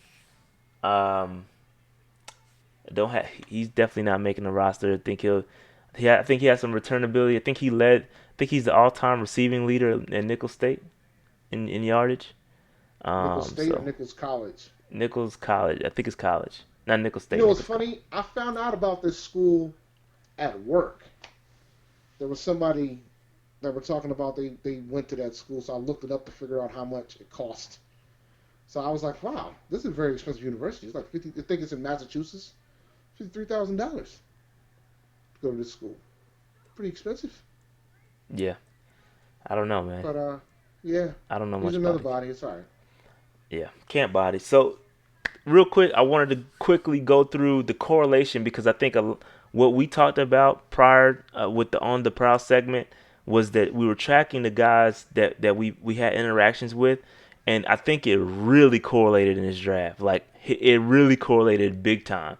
So I think of the 7 guys, I think 5 of them had some kind of interaction with us. I think Scarlett and Daly were the only 2 guys that we didn't have any interaction with, according Daly to wasn't Walter even a Football. local visit? According to Walter Football. I don't know about the local visit. No, I was just curious. I don't I know. would have thought maybe Daly would have been a local visit since he's up the street.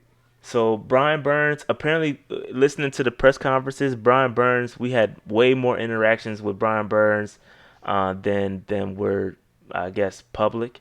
We went to the pro day, we went to we met with him in the combine, we worked him out. We had a private visit with him, so we met with him a lot. Christian Miller's another guy. Greg Little met with them, obviously. We talked about that. That's why I honed in on him in the second round, because I said if Greg Little was there in the second round, we were going to take him, and he was there. So Will Greer, we had several interactions with him. They took him. So it's not rocket science, okay? It's not rocket science. We met with dudes and we drafted them. It's really not rocket science. We tried to tell you guys that this was kind of what we were going to do, and we pretty much nailed the first 3 picks, and it was pretty easy because they met with guys that they like. Okay, so I just wanted to kind of show you that correlation because it does matter, and it matters when it comes to the safety discussion, which we'll talk about. So real quick, here's the conference breakdown, Dave. We have 5 SEC players, 1 ACC player, and 1 Big 12 player. So you can tell we're taking guys from the major conference, the Power 5 conferences, where the competition is proven. I found that intriguing that we picked up 5 SEC guys. You shouldn't. It's the best conference in football. It is the best conference in football, top to bottom. So I just wanted to throw that out there. I thought it was dope that we did that. So, all right, I just want to show you that. So, Dave, here you go. Here you go, Dave. Why no safety? Why did we not go get a safety, Dave? Go We drafted ahead. one last year. Go ahead and talk to him. You go ahead and give him your spiel, Dave. We drafted one last year, guys. You got to give time for him to develop. We was able to pick up Eric Reed. We were able to pick up Eric Reed. We was able to re-sign Eric Reed. We drafted one last year. It's not on the radar, guys. We drafted one last year. No, it's just you can say we need a safety, but how important is the position? It's not as important than worth the picks that you think they are. They're not. It's not that important. So we're not. And besides, we'll probably grab one in free agency. There's a couple of folks that are available. I mean, we got Trey Boston available. We got Eric Berry available. So you gotta take these things into account. Like we drafted. You gotta give time for Golden to develop. Simple as that. Yeah. So I mean, I think you gotta decide how you want to pay him. I think it was a little Berry's bit. gonna ask for a lot of money. I think it was a little bit deeper than that because the pre-draft visit showed that we were interested in the safety. I just think that the board did not fall right, and so I'm gonna show you why the board did not fall. The board just did not fall right, and I think they had their first 3 guys were predetermined. We knew that they were going edge rusher, best edge rusher in the first round, if not offensive tackle, if he wasn't there. Second round, obviously Greg Little. And I think the plans got changed. They were going to go Greg Little or probably edge rusher if Greg was gone. And then I think they knew they were going to get Will Grier. I think they wanted Will Grier or a quarterback. So they knew they were going to go get those guys. So if you see the way the board fell, let's just take a look at it. Here's a list of all the safeties that were drafted rounds 1 through 5. I didn't go through round 6 because I just didn't think it was, at that point, it was a done deal. So Darnell Savage, I think, was the guy they wanted. By the way, guys, Cersei was hurt too. Yeah, Cersei come back. He had concussion issues last year. Yeah, but, so like we're gonna roll with what we have. I know you don't want to hear that, but you know. Yeah. So here's why we didn't draft a safety, Dave. If you look at the way the board fell, you got Darnell Savage was the first safety taken in round 1. I think he was one of the guys we wanted really bad. Okay, we met with Darnell. He went first. Out of here. Nothing you can do about that. Then Jonathan Abram went. We met with Jonathan Abram as well. Round 1, we're not drafting the safety. Okay, it just didn't happen. It's not gonna happen. Okay, Nope. Go ahead, Dave. Nah, I'm with you. Keep going. So at this point, we drafted Brian Burns. All right, and then 2 safeties go after that, and then in round 2, you got Marquise Blair. We drafted Greg Little at this point. Greg Little's our guy, and we drafted offensive tackle. So at this point in the draft, would you trade a safety? Would you trade a safety for Brian Burns or Greg Little? I need an answer to that question from the chat cats. Would you trade a safety? I think some would do it for Little. Would you trade a safety for Brian Burns? And it has to be one of these guys. It has to be Adderley, Rapp, Thornhill. Adderley, Rapp, Thornhill, CGJ, one of those guys.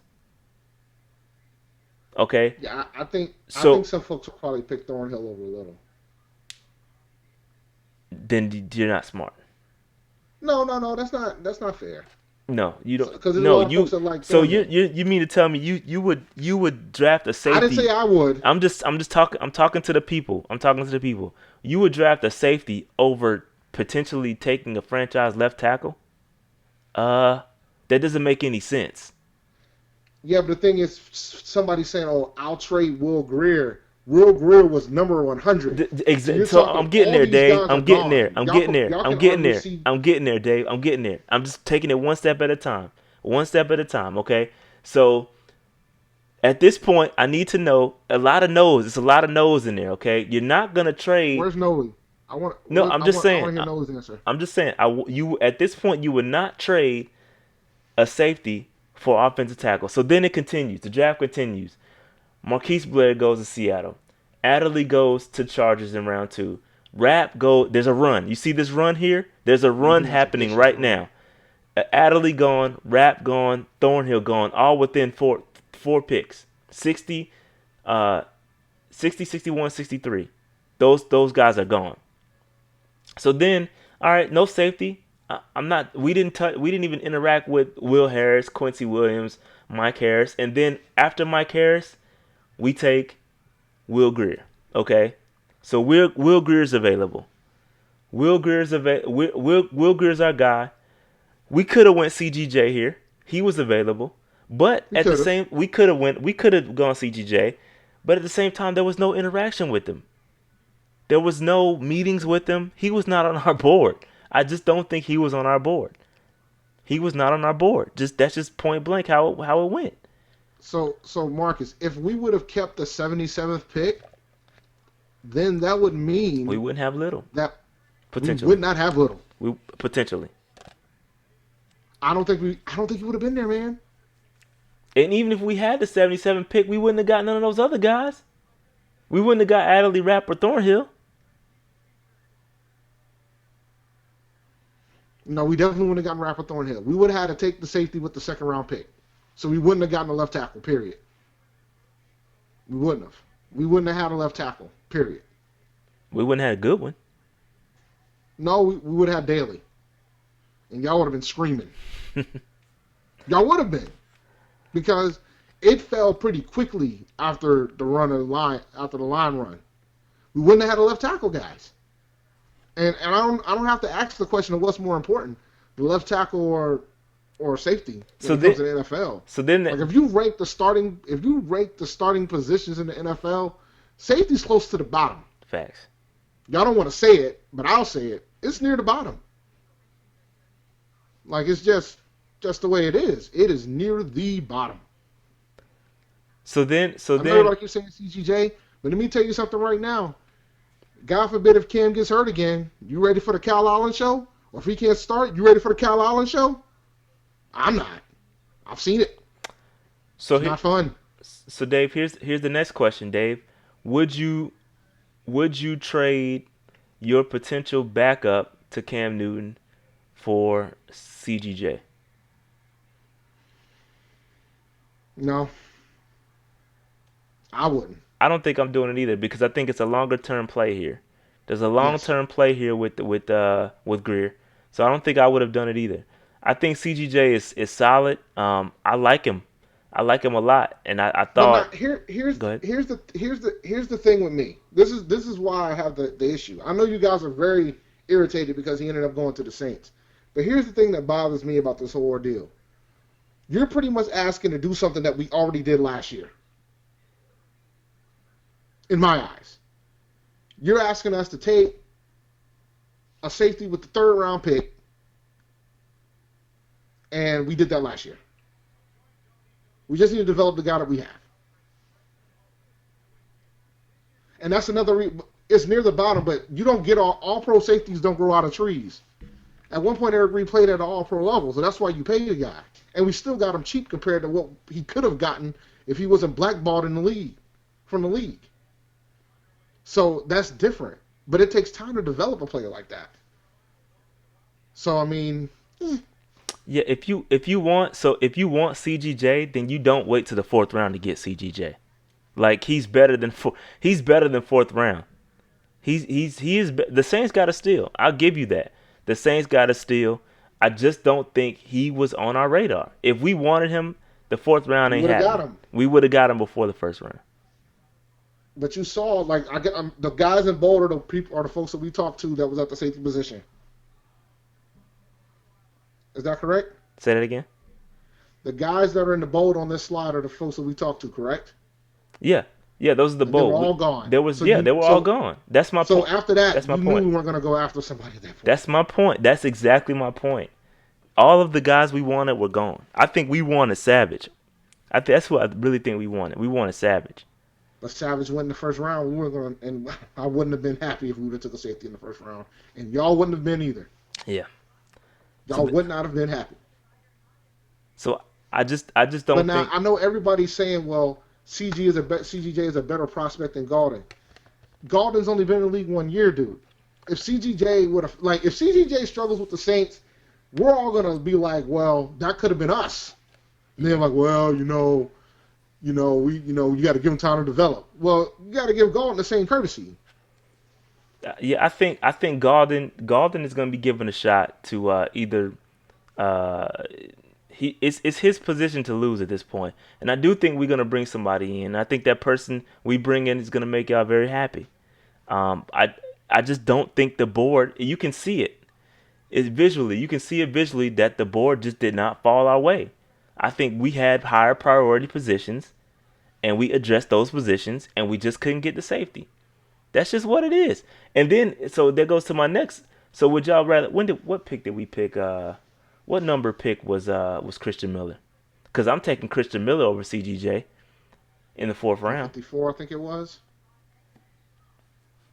It was what? 5th round. It was 3rd. Nah, 154, right? 4th round. 4th round.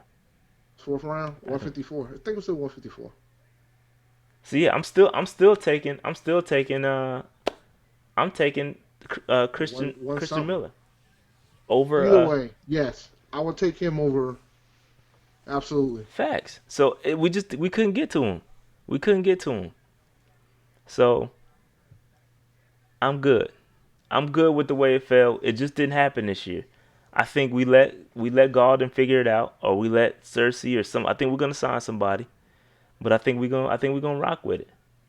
And I got another thing. I got another news flash for you guys too. If our front seven gets better, y'all not gonna complain about Gordon. Exactly. And that's a great point, Dave. Y'all are not gonna complain about Gordon. I've seen the type of freaking secondary we've had in the back when we had a freaking high level front seven. Y'all will not be complaining about Gordon if our front seven is playing well. Great point, Dave. We turned Kurt Coleman into a Pro Bowler.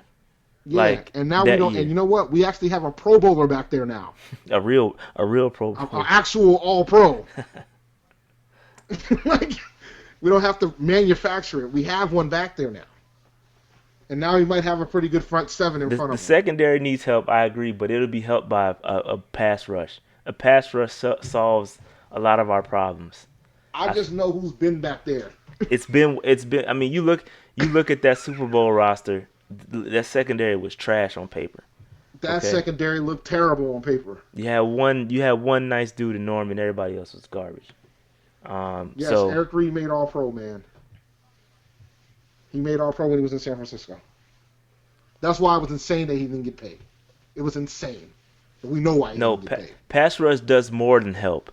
It does more than come on, man. Pass I'm rush not gonna masks do that. a terrible secondary. I'm not gonna do this. Y'all seen our secondary, dude? We've always had bad secondaries. Always. The last great corner we had, other than Josh, but the last great secondary we had was our first Super Bowl year, and even then they had an elite front seven. So come on, man. We've been top five. We've had top five defenses with some of the worst corners in the NFL. We got a lot of safeties and cornerbacks paid behind that front seven. Coleman was a pick machine, but a lot of those balls got floated. You want to know why? That front seven. Pass rush. It floats a lot when you got seven coming. Lucas rush. wasn't that good. Pass rush, I'm telling y'all, man. We up the pass rush, and the secondary will come right. It will fall right in line because I think our secondary it has the potential to be solid. With Eric Reed back there, Dante in another year. This guy said, ask Colin Jones. Using the absolute worst case scenario, but I promise you, Colin Jones wouldn't be as trash if he had an elite front seven in front of him. I'm telling you, man. And you might not have to worry about that. You can just play Golden. Colin Jones is not playing. Anyway, let's move on. Let's move on. Remember Richard Marshall and we can name a lot of terrible folks that was behind there in front of that front seven. A lot. A lot of bad guys. All right, let's move on. A lot of terrible. Remember the old guy? What was his name? Roman he was Harper? there for the first winning season for Rivera. What was his name? What was his name? Boy, he was terrible. I don't know who you're talking about. It was the same year that Josh Norman was not even getting suited up. Melvin White was back there at one point. We've had some terrible secondary back there. All right, so there's no limit to what a pass rush can do, man. So here's our draft predictions. This is what we said before the draft started. We predicted Edge in the first round. I predicted Greg Little will go in the second, or will be our guy in the second. Dave actually predicted the trade up portion of that to get Little. And then the QB within the first 4 rounds, that was all Dave. He said that on the solo podcast. Hit that right on the head. And we both predicted that we would probably double dip in edge rushers. Where we were wrong, not drafting the QB, we were definitely way off with that. Not only did we draft, that doesn't count. Picking up one undrafted free agency doesn't matter. But we got 2 running backs after the draft, total, and then 2 offensive players. Dave, we got more than 2 offensive players. 5. Yeah, we got a bunch. We got a bunch. Wild. And then we both thought that we wouldn't draft a wide receiver, and definitely drafted a wide receiver. So that pretty much sums it up. It was a lot. We kind of rushed through it, some of it, but Dave, you want to take some calls? Because if we do, let's take some, man. I gotta restart. Dave, stay on the line. I gotta restart this. Maybe it'll fix my video. It will. Somebody said I was having a stroke earlier. It will. I gotta restart free conference call. Give me a second. Right, no worries. Do your thing. I'm here. All right. Let me just get Dave back. And then let me just, I'm gonna put the phone number out there, and just give me a second to get it set up. Um,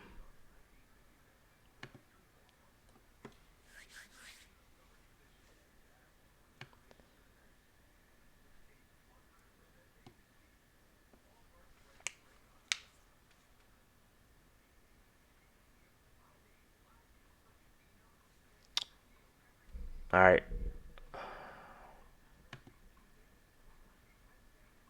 All right, Dave, you back? Welcome. This service is provided by freeconferencecall.com. There is one host and one participant in this conference. Please announce yourself. Rashad, welcome back. Yeah, we good. Hopefully my camera's good now. No, yeah, you Oh, straight. nah, No, you good. oh, there I am. All right, I'm not frozen anymore. That's Yeah, awesome. yeah, you A little good. bit laggy, but it's cool. All right, so the phone lines are open. Get your minds right. Don't be talking that crazy stuff, man. You can pay if you want. Not really. Y'all don't have to pay. Y'all can just call in.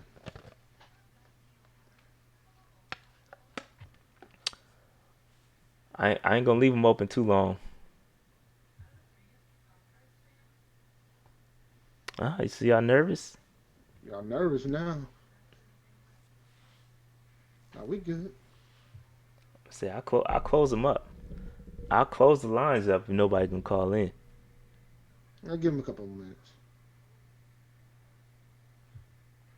Hey, yeah, We've been while rocking we in since this 8:30. lull, man, it's 87 people watching right now. Y'all hit that like button, dog. You feel me?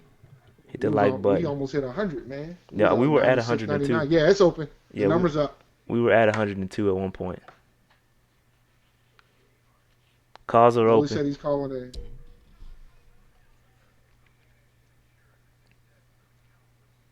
Larry, you can call in if you like. We talk about your lowly bucks. And in doing my research, it was pretty much unanimous that we got the highest draft grade in NFC South. Yeah, we had So, the best draft in the South. A lot of like there was a video showing the first round pick of the Falcons when they drafted that guard. Hilarious. Hello? yo, is that you, Noli? What's up, Nolan? It is. What's good, bro? How you feeling, Not man? much. He's sad. He's I still don't mind a sad. draft. I He's still mean, sad. Nasir is a Charger. oh no, I got over that. Like I said, there was about five I was taking. Um, I was a little upset with the Greg Little trade, but again, if he can play day one left tackle as a rookie, that's wild, and I'll take that any day. Um, I agree with all the safety talk. Like, I mean, I agree. Like, go back to 2013, we had Mike Mitchell and Quentin Michael in the secondary, Drayton Florence, Melvin White, and Captain Munderland in our Trash. secondary. A bunch of bums, and we had the number 2 defense in the league. So yeah, I just don't expect. But that front seven that year got 60 sacks. I mean, you had Hardy with 15, I believe. Mm-hmm. You know, that was a little overinflated when he had 4 sacks in week 17, and then you had Johnson with I believe 12 and a half. So that front seven was elite. But I just don't think that defense is there yet. I believe we'll get more pressure, but we're a year or two away. Well, I think Nah, I think you discounted. I think you discounted that change. Like I think it'll be surprising to team. I think it'll catch a lot of teams off guard. Especially with the Oh, it teams in the will. NFC South. Like they're used to but a there's certain there's look. another element too. Like you just hit the nail on the head. Like we had a pretty high level front seven when that was happening, right? But I don't think we've had as talented the players as Eric Reed in the secondary ever. And that's the thing. If you look at that 2013 year, that was a team that we built through the years. Though, like the year before that, 12-4 year, we went 7-9. Hardy kind of had a semi-breakout year. Like it took us a couple seasons to get there. I think Hurney is in the process of stitching the roster up. It's just I expect a big change, but my thing is there are going to be times when the other team does its job and we get blocked up and they block our guys up. And we're going to need somebody back there to not be terrible. I mean, How many times? I know we always complain about Cam getting hurt and we didn't have a pass rush, but how many times have we always complained about getting beat deep? My thing is, only reason I like the safeties in the class, I just thought it'd be a nice opportunity to finally have a decent safety tandem. I just want someone decent back there. It'd be nice to have someone elite, but like we always, as much as we complain about many different things, we always year in and year out.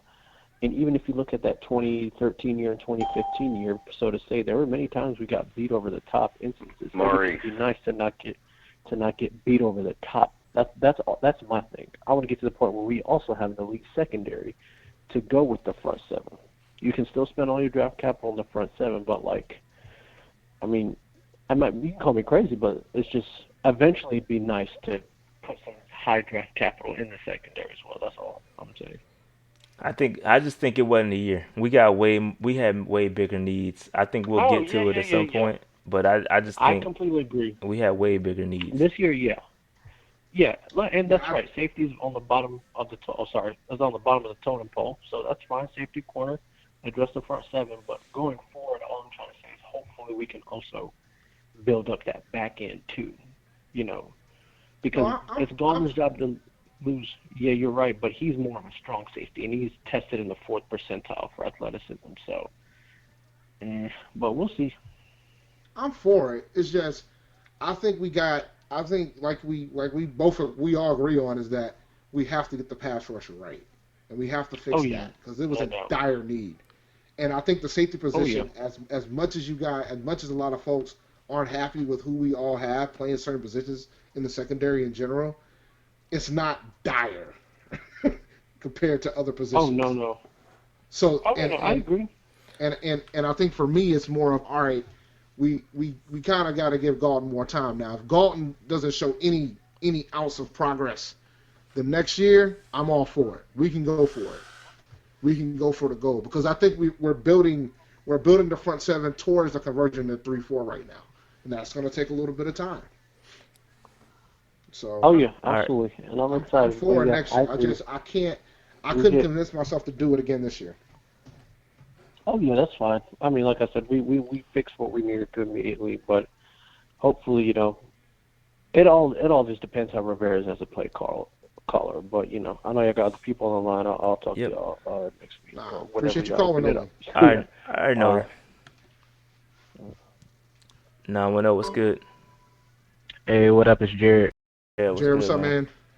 Hey, nothing much. How y'all doing? We hanging in there. What's Great. poppin'? I am one of the few who was pissed off about CGJ going to the Saints. I felt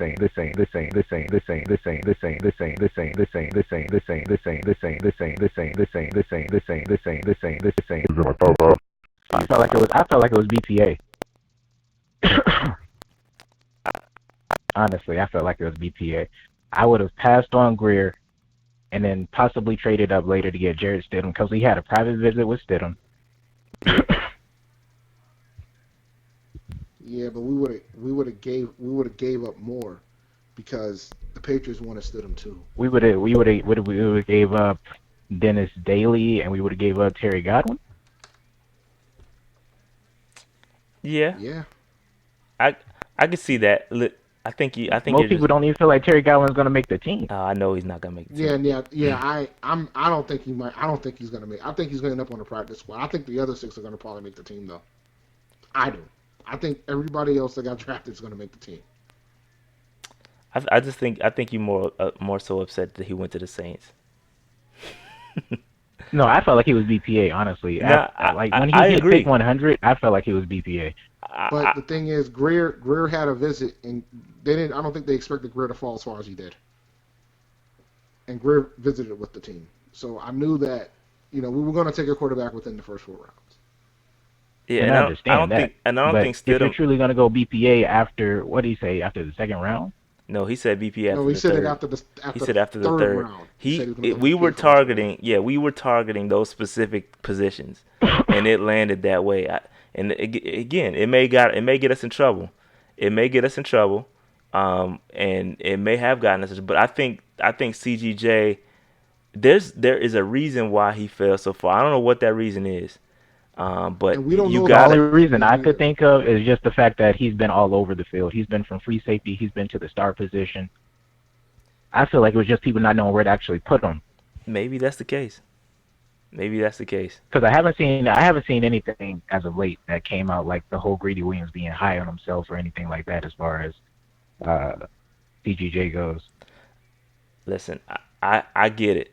I get it, but I'm cool. I'm cool with the way the draft landed. We'll get somebody, and I think y'all will be okay when we get somebody. But I don't think we roll Oh, out. I'm cool with the way the draft went. I just wanted to go BPA at that point.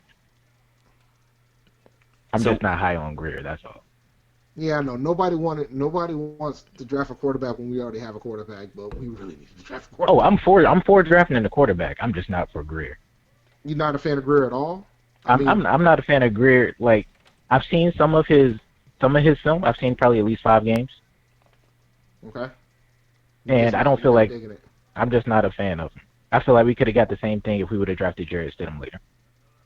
Yeah, some people I- had Greer. and we had- I don't know about that. Stidham ain't that guy. I don't know about that. Now Ryan Finley maybe. Kyle Allen.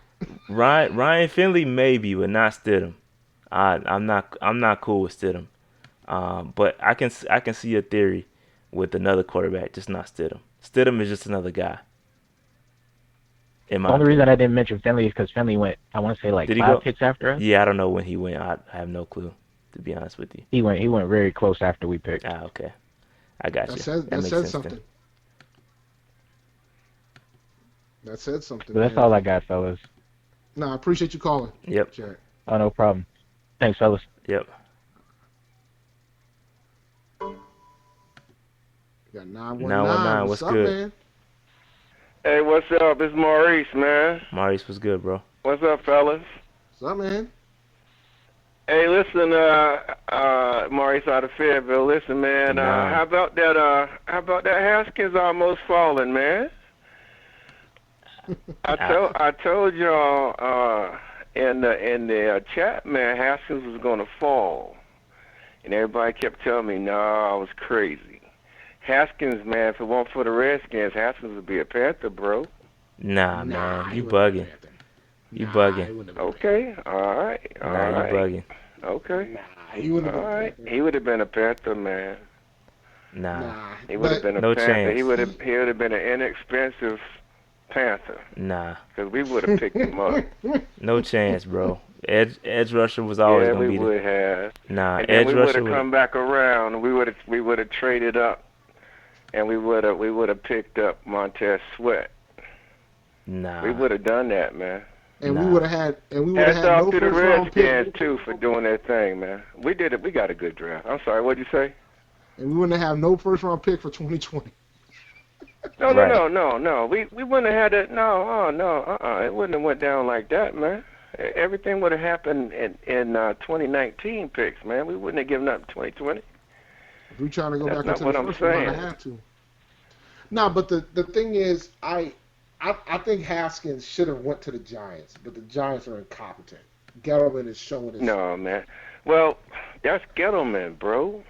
You know, that's Gettleman. I'm just That's happy to Gettleman. be quarterback during our stay. That's for sure.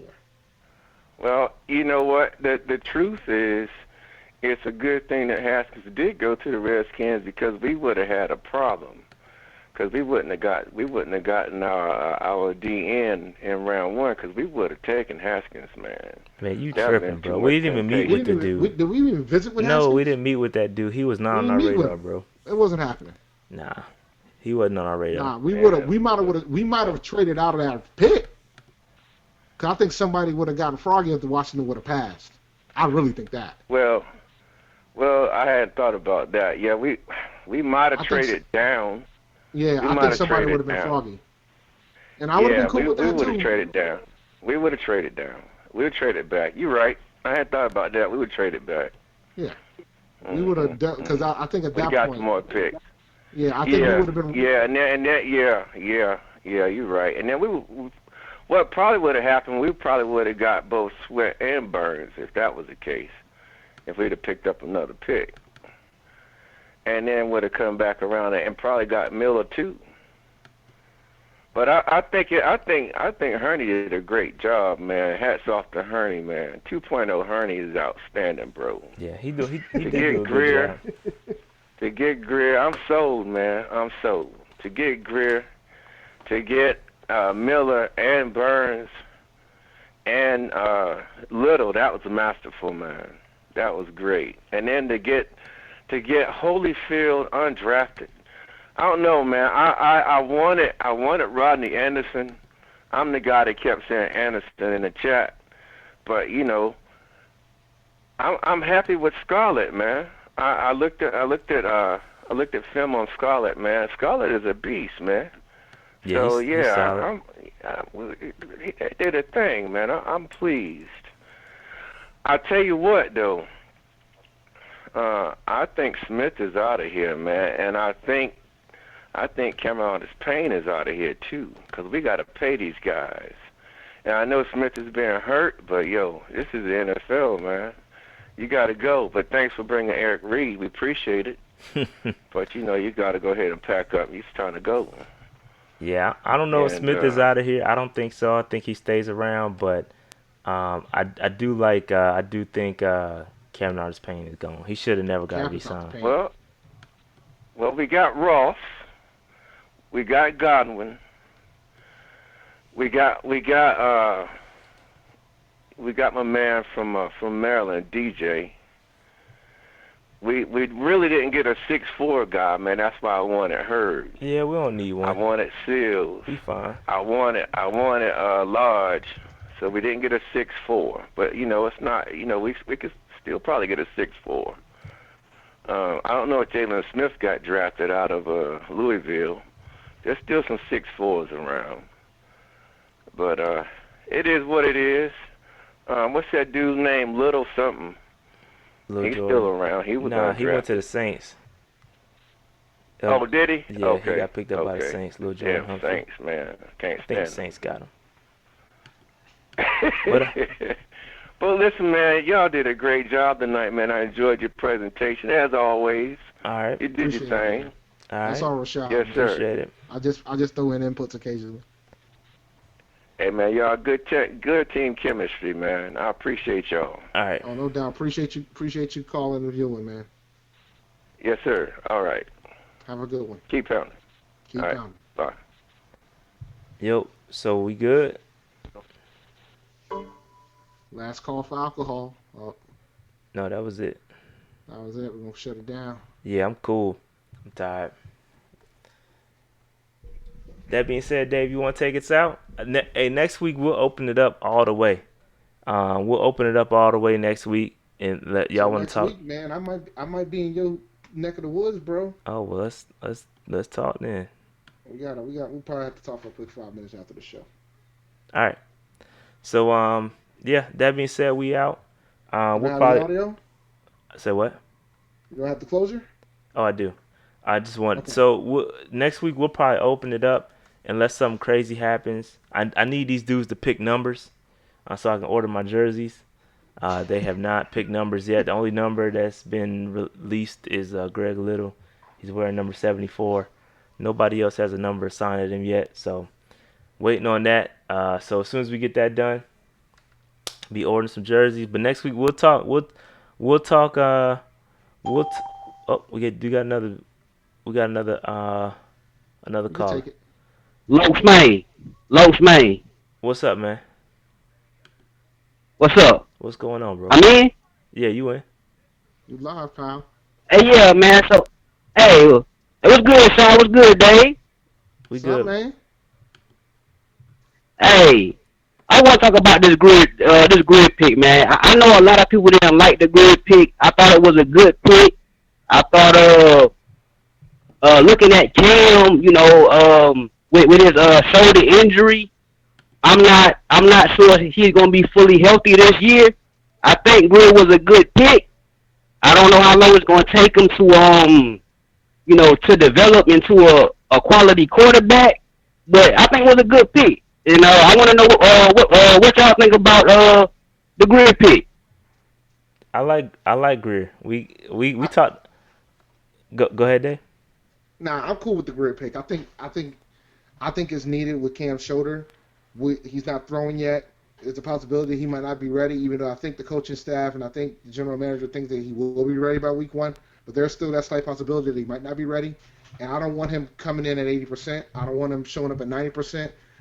I want him to be 100% when the season's when he comes back. So I rather take my chances on a rookie than Kyle Allen or Taylor Heineke. My opinion. Yeah. It's just Okay. yeah, it's just an insurance policy. That's it. I think he's a solid insurance policy. He's slightly more talented. I'm hoping than Kyle Allen. I don't know anything until I see it, but I like it. I like the pick, man. Long term insurance. Okay. I got one more question. Yep. If y'all had to pick one safety between Trey Boston and Eric Berry, who would y'all pick? I'm going with Eric Berry. I'm going with Trey. Man. So here's the thing, man. I would probably take Barry, but not expect much, right? I wouldn't expect much out of Barry. You kind of sign him and then just hope for the best. You know what I'm saying? Like, there's no pressure. I think at the end of the day, like, you kind of want your young boy Golden to go ahead and take that spot and do his thing. But at the same time, it's like, yo, if you have Eric Berry and he's healthy, it's like depending on how the contract is structured, I think it's a low risk, high reward type thing.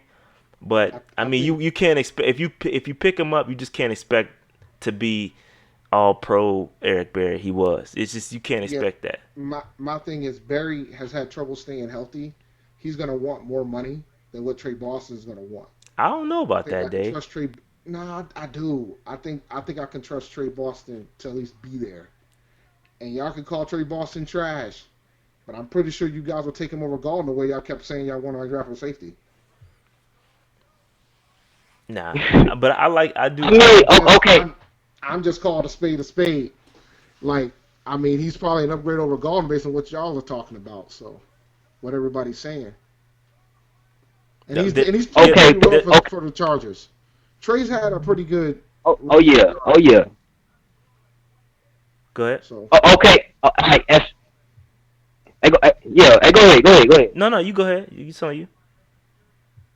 I was about to say, okay, as far as would y'all go into a training camp with Galdi and give him a chance, or would y'all sign Boston or Berry before training camp, or would y'all just go with Galdi, and give him a chance at first? I wouldn't go that far. I would go into OTAs, mini camp, all that stuff without him. If you kind of know where you sitting by then, and then I would have somebody ready to compete with him at training camp if necessary. I wouldn't go into training camp. I wouldn't wait until training camp or some portion of training camp to bring somebody in.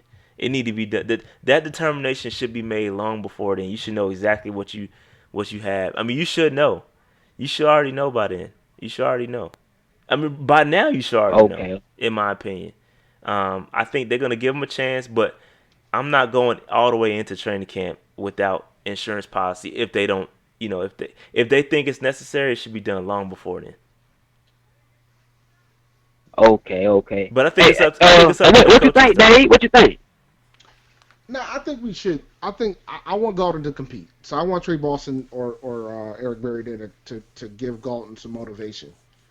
I think Galton probably felt disrespected about how the whole season went last year, but I think now this is like the showing. Like, I think I want him to compete. I want him to earn this job, and then a good competition never hurt anybody. Right. Hey, that's all for you. Shout out to David Temple, and good luck to the year. All right, man. Appreciate the call. Keep pounding, man. All right. All right, man. So that being said, that's all I got. Again, I think we're gonna if nothing else happens, I think we can go ahead and open up the whole next episode just for calls about the draft. We can do that next time. What you thinking, Dave? I'm down. I mean, like I said, I might be in Charlotte, man. I'm landing in Charlotte probably an hour before the show starts, so. Oh, okay. I might swing by your crib and just all right, that's dope. do the show and then head to Columbia. That's dope. That's dope too. All right. So that being said, look.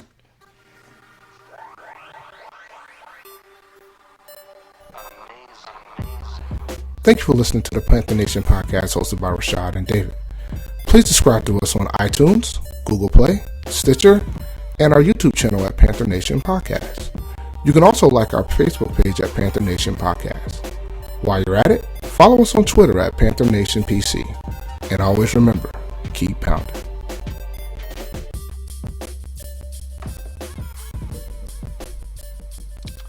All right, we out. Sorry for technical difficulties this time. We'll get it cleaned up. Peace out. My bad, man. I'm gonna add you. I just haven't added anybody in a long time. You talking about? DJ Moore. Oh.